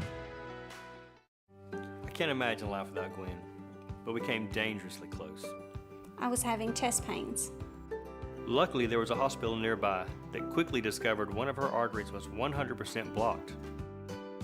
A hospital with life-saving technology and the latest in cardiac treatment, with an experienced team of doctors and nurses focused on fixing Gwen's heart. What hospital had all of that? It was all right here at RMC. What does it mean to be a community bank? At Noble Bank and Trust, it means you're more than an account number, you're a valued member of our community. Whether it's checking, savings, a loan, mortgage, or line of credit, Noble Bank and Trust meets all your banking needs with exceptional technology customized just for you while making you feel right at home. Make the switch to Noble Bank and Trust, and we will make sure you're taken care of from beginning to end. Noble Bank and Trust, member FDIC, equal housing lender. We live in a world that moves quickly, and while we are able to connect faster than ever through technology, maybe you've noticed that real connection is hard to come by. Parker Memorial Baptist Church offers you a place to connect, a place to learn more about Jesus and the difference He can make in your life, a place to build relationships with like-minded believers, or maybe discover what it means to be a follower of Jesus Christ. A place to use the gifts and talents God has given you. A place where we love God and we love you. Parker Memorial Baptist Church, 1205 Quintard Avenue, Anniston. Visit our website for details. Anniston Orthopedics continues to provide a legacy of outstanding sports injury care on and off the field, keeping our players in the game. Anniston Orthopedics offers our Saturday morning sports injury clinic from 8 to 10 a.m. throughout the high school football season. Anniston Orthopedics also offers full-service physical therapy and occupational therapy departments. To learn more, visit our website at www.annistonortho.com. Anniston Orthopedics, located in the Tyler Center adjacent to RMC. Your neighborhood Grub Mart is your one-stop shop for everything you need when you're on the go. Grub Mart features the best prices on Coke and Pepsi products and is the home to the 99-cent bag of ice every day. And Grub Mart is your exclusive home for the popcorn bucket. Purchase yours for only $5.99, then bring it for free refills throughout the year. And save every day with your Grub Mart Super Saver card. When you're on the go, it's good to know Grub Mart has everything you need. Gas, diesel, and delicious Oleo donuts. In business over 78 years, visit your local Grub Mart today. Noble Bank and Trust bringing you the Noble Bank and Trust post-game presser. Earlier, we had the head coach of the Sacs Wildcats, Alfonso Freeney. I also had the head coach of the Anniston Bulldogs, Rico Jackson, two new head coaches making their debuts tonight and making their debuts right off the bat right here on High School Football Alabama after the game. Noble Bank and Trust, community owned, really important. What's that mean? It means that you're a person, you're a face, you're a name when you walk into one of their branches. You are more than just an account number. All decisions are made locally, not in Birmingham, not in Atlanta, Nashville, Charlotte, New York, Los Angeles. Those are made here, and they give back to their communities. It's a one-stop shop, checking, savings, loans, mortgage, line of credit. They've got everything. They're high-tech and they're high-touch. All the same technology the big banks have, but also they have that hometown customer service. All of their accounts and services can be tailored to fit your needs. And if you want to switch banks, it's easy to do. They'll hold your hand all the way from the beginning to the end. Noble Bank and Trust, located right here in East Alabama. We've got one more region as we kind of preview the regions this year as we begin the 2023 season to talk about, and that is Class 5A Region 4. And I think, again, Coach, there's probably one team that is probably going to have to be considered the favorite at the top of that region. And that is Central Clay County. Didn't play tonight, had a jamboree game with Cleveland County, but they were very good last year. 9-3, second-round playoff team. Lost a close game at home to Gulf Shores. but it's a Clay County team that is very talented and is only going to get better. We've mentioned that a couple of times about teams getting better. That always happens with a Danny Horn team anyway, but I think especially with this team in 5A Region 4, you have to say that the Vols are the favorite in this region, I think. They are, and they played a jamboree tonight with Cleburne County. It was 7-7 at the half, ended up being 21-7 at the end. Yeah, there's no doubt. They were young last year, and I know he's thinking that they got a chance to maybe make another step, a little more games, maybe round 3, maybe type team. But there's some other teams in that region too. Tallahassee played a jamboree too with Reeltown. They got beat by Reeltown. Got beat badly by Reeltown. Reeltown, that tells you how good Reeltown's going to be. And they're coming to Cleburne County in a couple of weeks to play. Pick them up. Beauregard won in the kickoff classic last night at the Crampton Bowl against a very good Selma team. Valley lost 22-8 tonight to Hanley at home, but they've got three Division I 3-star players at least in their secondary. Their secondary has guys that are going to Missouri and to Wisconsin in that secondary down at Valley. Wow. Sylacauga sitting there. Elmore County lost tonight as well. And then you got Tallahassee, who also had actually a big loss last night. So all in all, I think maybe Beauregard looks like right now. Beauregard and Valley might be the top competition, but Central of Clay County, I think, is going to be the team. Danny Horn loves this, guys. You both know this. He loves this because no one's talking about in Class 5A football Central of Clay County. Not a top 10 team, so to speak, in the ASWA poll, and he loves it that way. Oh, yeah. I mean, that's been his MO for years, for 30, 40 years now, isn't it? Mid-90s? Oh, when did he start at Ashland? A long time ago. Early 90s? Same age as I am. He started real early. He was like Steve Smith. He was a head coach real early. Yeah. He's excited. He likes it. He's ready. And I promise you, Valley has 3 Division I prospects in the secondary. They better learn how to come up on the line because there's not going to be passes when they play Central Clay. It's not going to happen. Well, I don't know how the game went tonight between Valley and Hanley, but Coach Adam Hunter, the head coach at Valley, was very concerned because he wanted to use his secondary. Hanley was kind of young at wide receiver, and they wanted that matchup. They wanted that wide receiver versus their Division I college secondary. His big thing was that he was scared of, and apparently it must have happened tonight to a certain extent. Coach Hunter was scared to death that Larry Strain was going to take his big offensive line and line up and do what Hanley does and run it down their throat. And 22-8, I don't know that that's what happened, but the defense apparently for Hanley shutting down that Valley offense. Because Cam Dooley, we mentioned the guy who's going to Missouri as a defensive back, who was the all-star, the MVP of the state championship basketball team they had at Valley. He's a quarterback, I think, for Valley, and offensive threat, but apparently Hanley shut them down tonight. Well, that's a big rivalry because at the media days I was there, and Coach Strain is sitting there with his kids, and everybody asked the question, what's your biggest rivalry? Well, he's hoping they say Central Clay, because they were sitting there at the same media days. They all said Valley because we play each other in basketball, and that's the rivalry with basketball kind of carries over into football. And if you noticed over the past 3 or 4 years, the Valley game with Hanley is always close. So really there wasn't a big club, but I bet you tonight it was run, and we'll show you Division I prospects, what it's like with Division I offensive linemen and defensive linemen, because that's what they have. They're loaded on their offensive and defensive fronts. Well, it's amazing how rivalries change through the years because of demographics and sizes of schools and things like that. It changes. When I was growing up as a kid in the Valley, I went to Valley, and the big rival was Lynette. Lynette and Valley were the same size, played in the same area. Now, Lynette's a 1A school and Valley's a 5A, so that rivalry aspect is not there anymore. So Valley's kind of looking around. Auburn, they used to be big rivals with Auburn, Opelika. They're much bigger schools now. So now, you start looking for somebody that's kind of close to your size and kind of like you are. And Hanley, I think, has kind of stepped up there to be one of their big rivals. Well, the thing that you see there is, and as a coach, I like to see it, is their rivalries is coming because of other sports. They're playing basketball. That means those kids are playing basketball and football. And Strain gets those kids out, and Valley's doing it too. So their rivalry budded from a basketball rivalry, and that's where it came from. And they mentioned it. Their quarterback, Hanley, said, hey, I hate them because we hate each other in basketball. That's what he said, I hate them. The guys at Central Clay, they're all right, but I'm worried about Valley. So I'm sure that now, Coach Strain there, but that Central Clay, they're going to get some of Hanley too. That's going to be another great game this year when they play. Very huge game. Guys, we're getting ready to have our East Alabama Top 10 presented by Awards to Remember in just a couple of moments. But just takeaways from tonight as we wrap up the night. What are some of the big takeaways you had? There's always surprises in week one. High school football is unlike college football. You kind of have things kind of figured out. There's maybe not a whole lot of surprises in college football, but we have some surprises.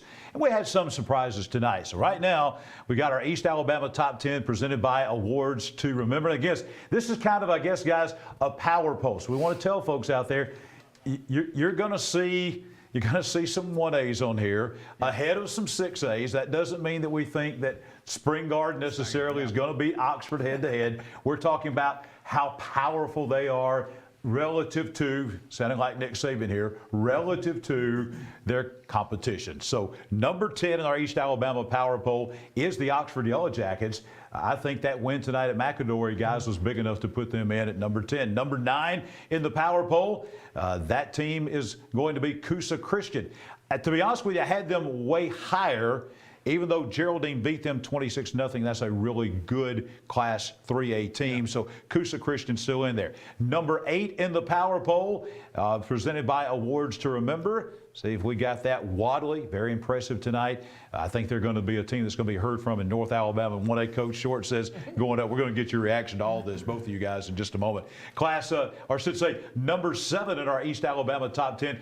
Team we talked about, Central Clay County. They haven't played an official game yet, but we think they're going to be good enough to actually be there at number 7. Number 6 in the Power Poll is the Anniston Bulldogs, and depending on what happens next week with Andalusia, they may go higher as well. Our top 5 in our East Alabama Power Poll, presented by Awards to Remember, the Piedmont Bulldogs. Again, a state runner-up last year. Not a team that played tonight. They played a jamboree game. They'll open it with Cherokee County next week at home. Number 4 in the Power Poll, Spring Garden. Again, now we're not saying that Spring Garden's going to beat Anniston or beat Oxford. We're not saying that. But relative to Class 1A play, we've got them at number 4. Number 3 in the East Alabama Power Poll, Cherokee County. Very impressive win tonight over Alexandria, 48-14. Also in our East Alabama Top 10, presented by Awards to Remember, number 2 team in that Power Poll, Hanley. I've got them picked to win the state championship, to be honest with you, in my preseason poll in our magazine. And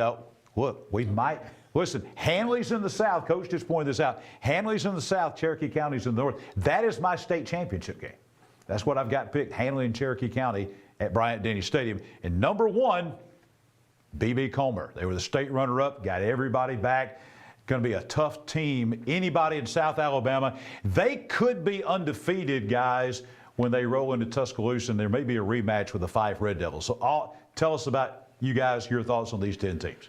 I think going on the road, Oxford playing McAdory, obviously a very esteemed program to come out there and start the year off with a win.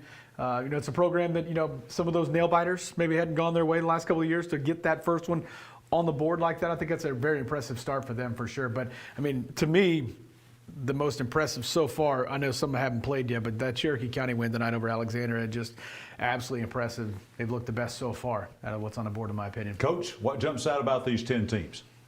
Well, I'm glad these two are in it, because one of them's going to fall out of it next week. Well, they're fixed to play each other again, so that's going to be a great matchup. Guys, I'm going to keep saying this every week. Don't slack those Wadley. Last year we kept thinking, oh, they're here, but keep your eyes on them, because their running back is huge, and he's a player. And I think this team right here, they got athletes. They lost a lot from last year. They did. They really lost a lot, either transferred or graduated and going and playing college sports. But I think they're going to get better and better and better. And I can't wait to these two match up. But there's one that's not on there that probably is going to get on there before it's over, and that's right up 21 there, the Jacksonville Golden Eagles. Well, next week, you got 4 versus 9 at Spring Garden.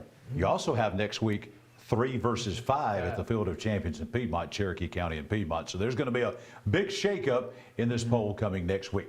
Time now to announce our Ted's Carpet and Beyond Team of the Week. Who's getting the Anniston Orthopedic Score shirt? Who's going to be able to go walk around and brag about how they won and remember the big win forever and always?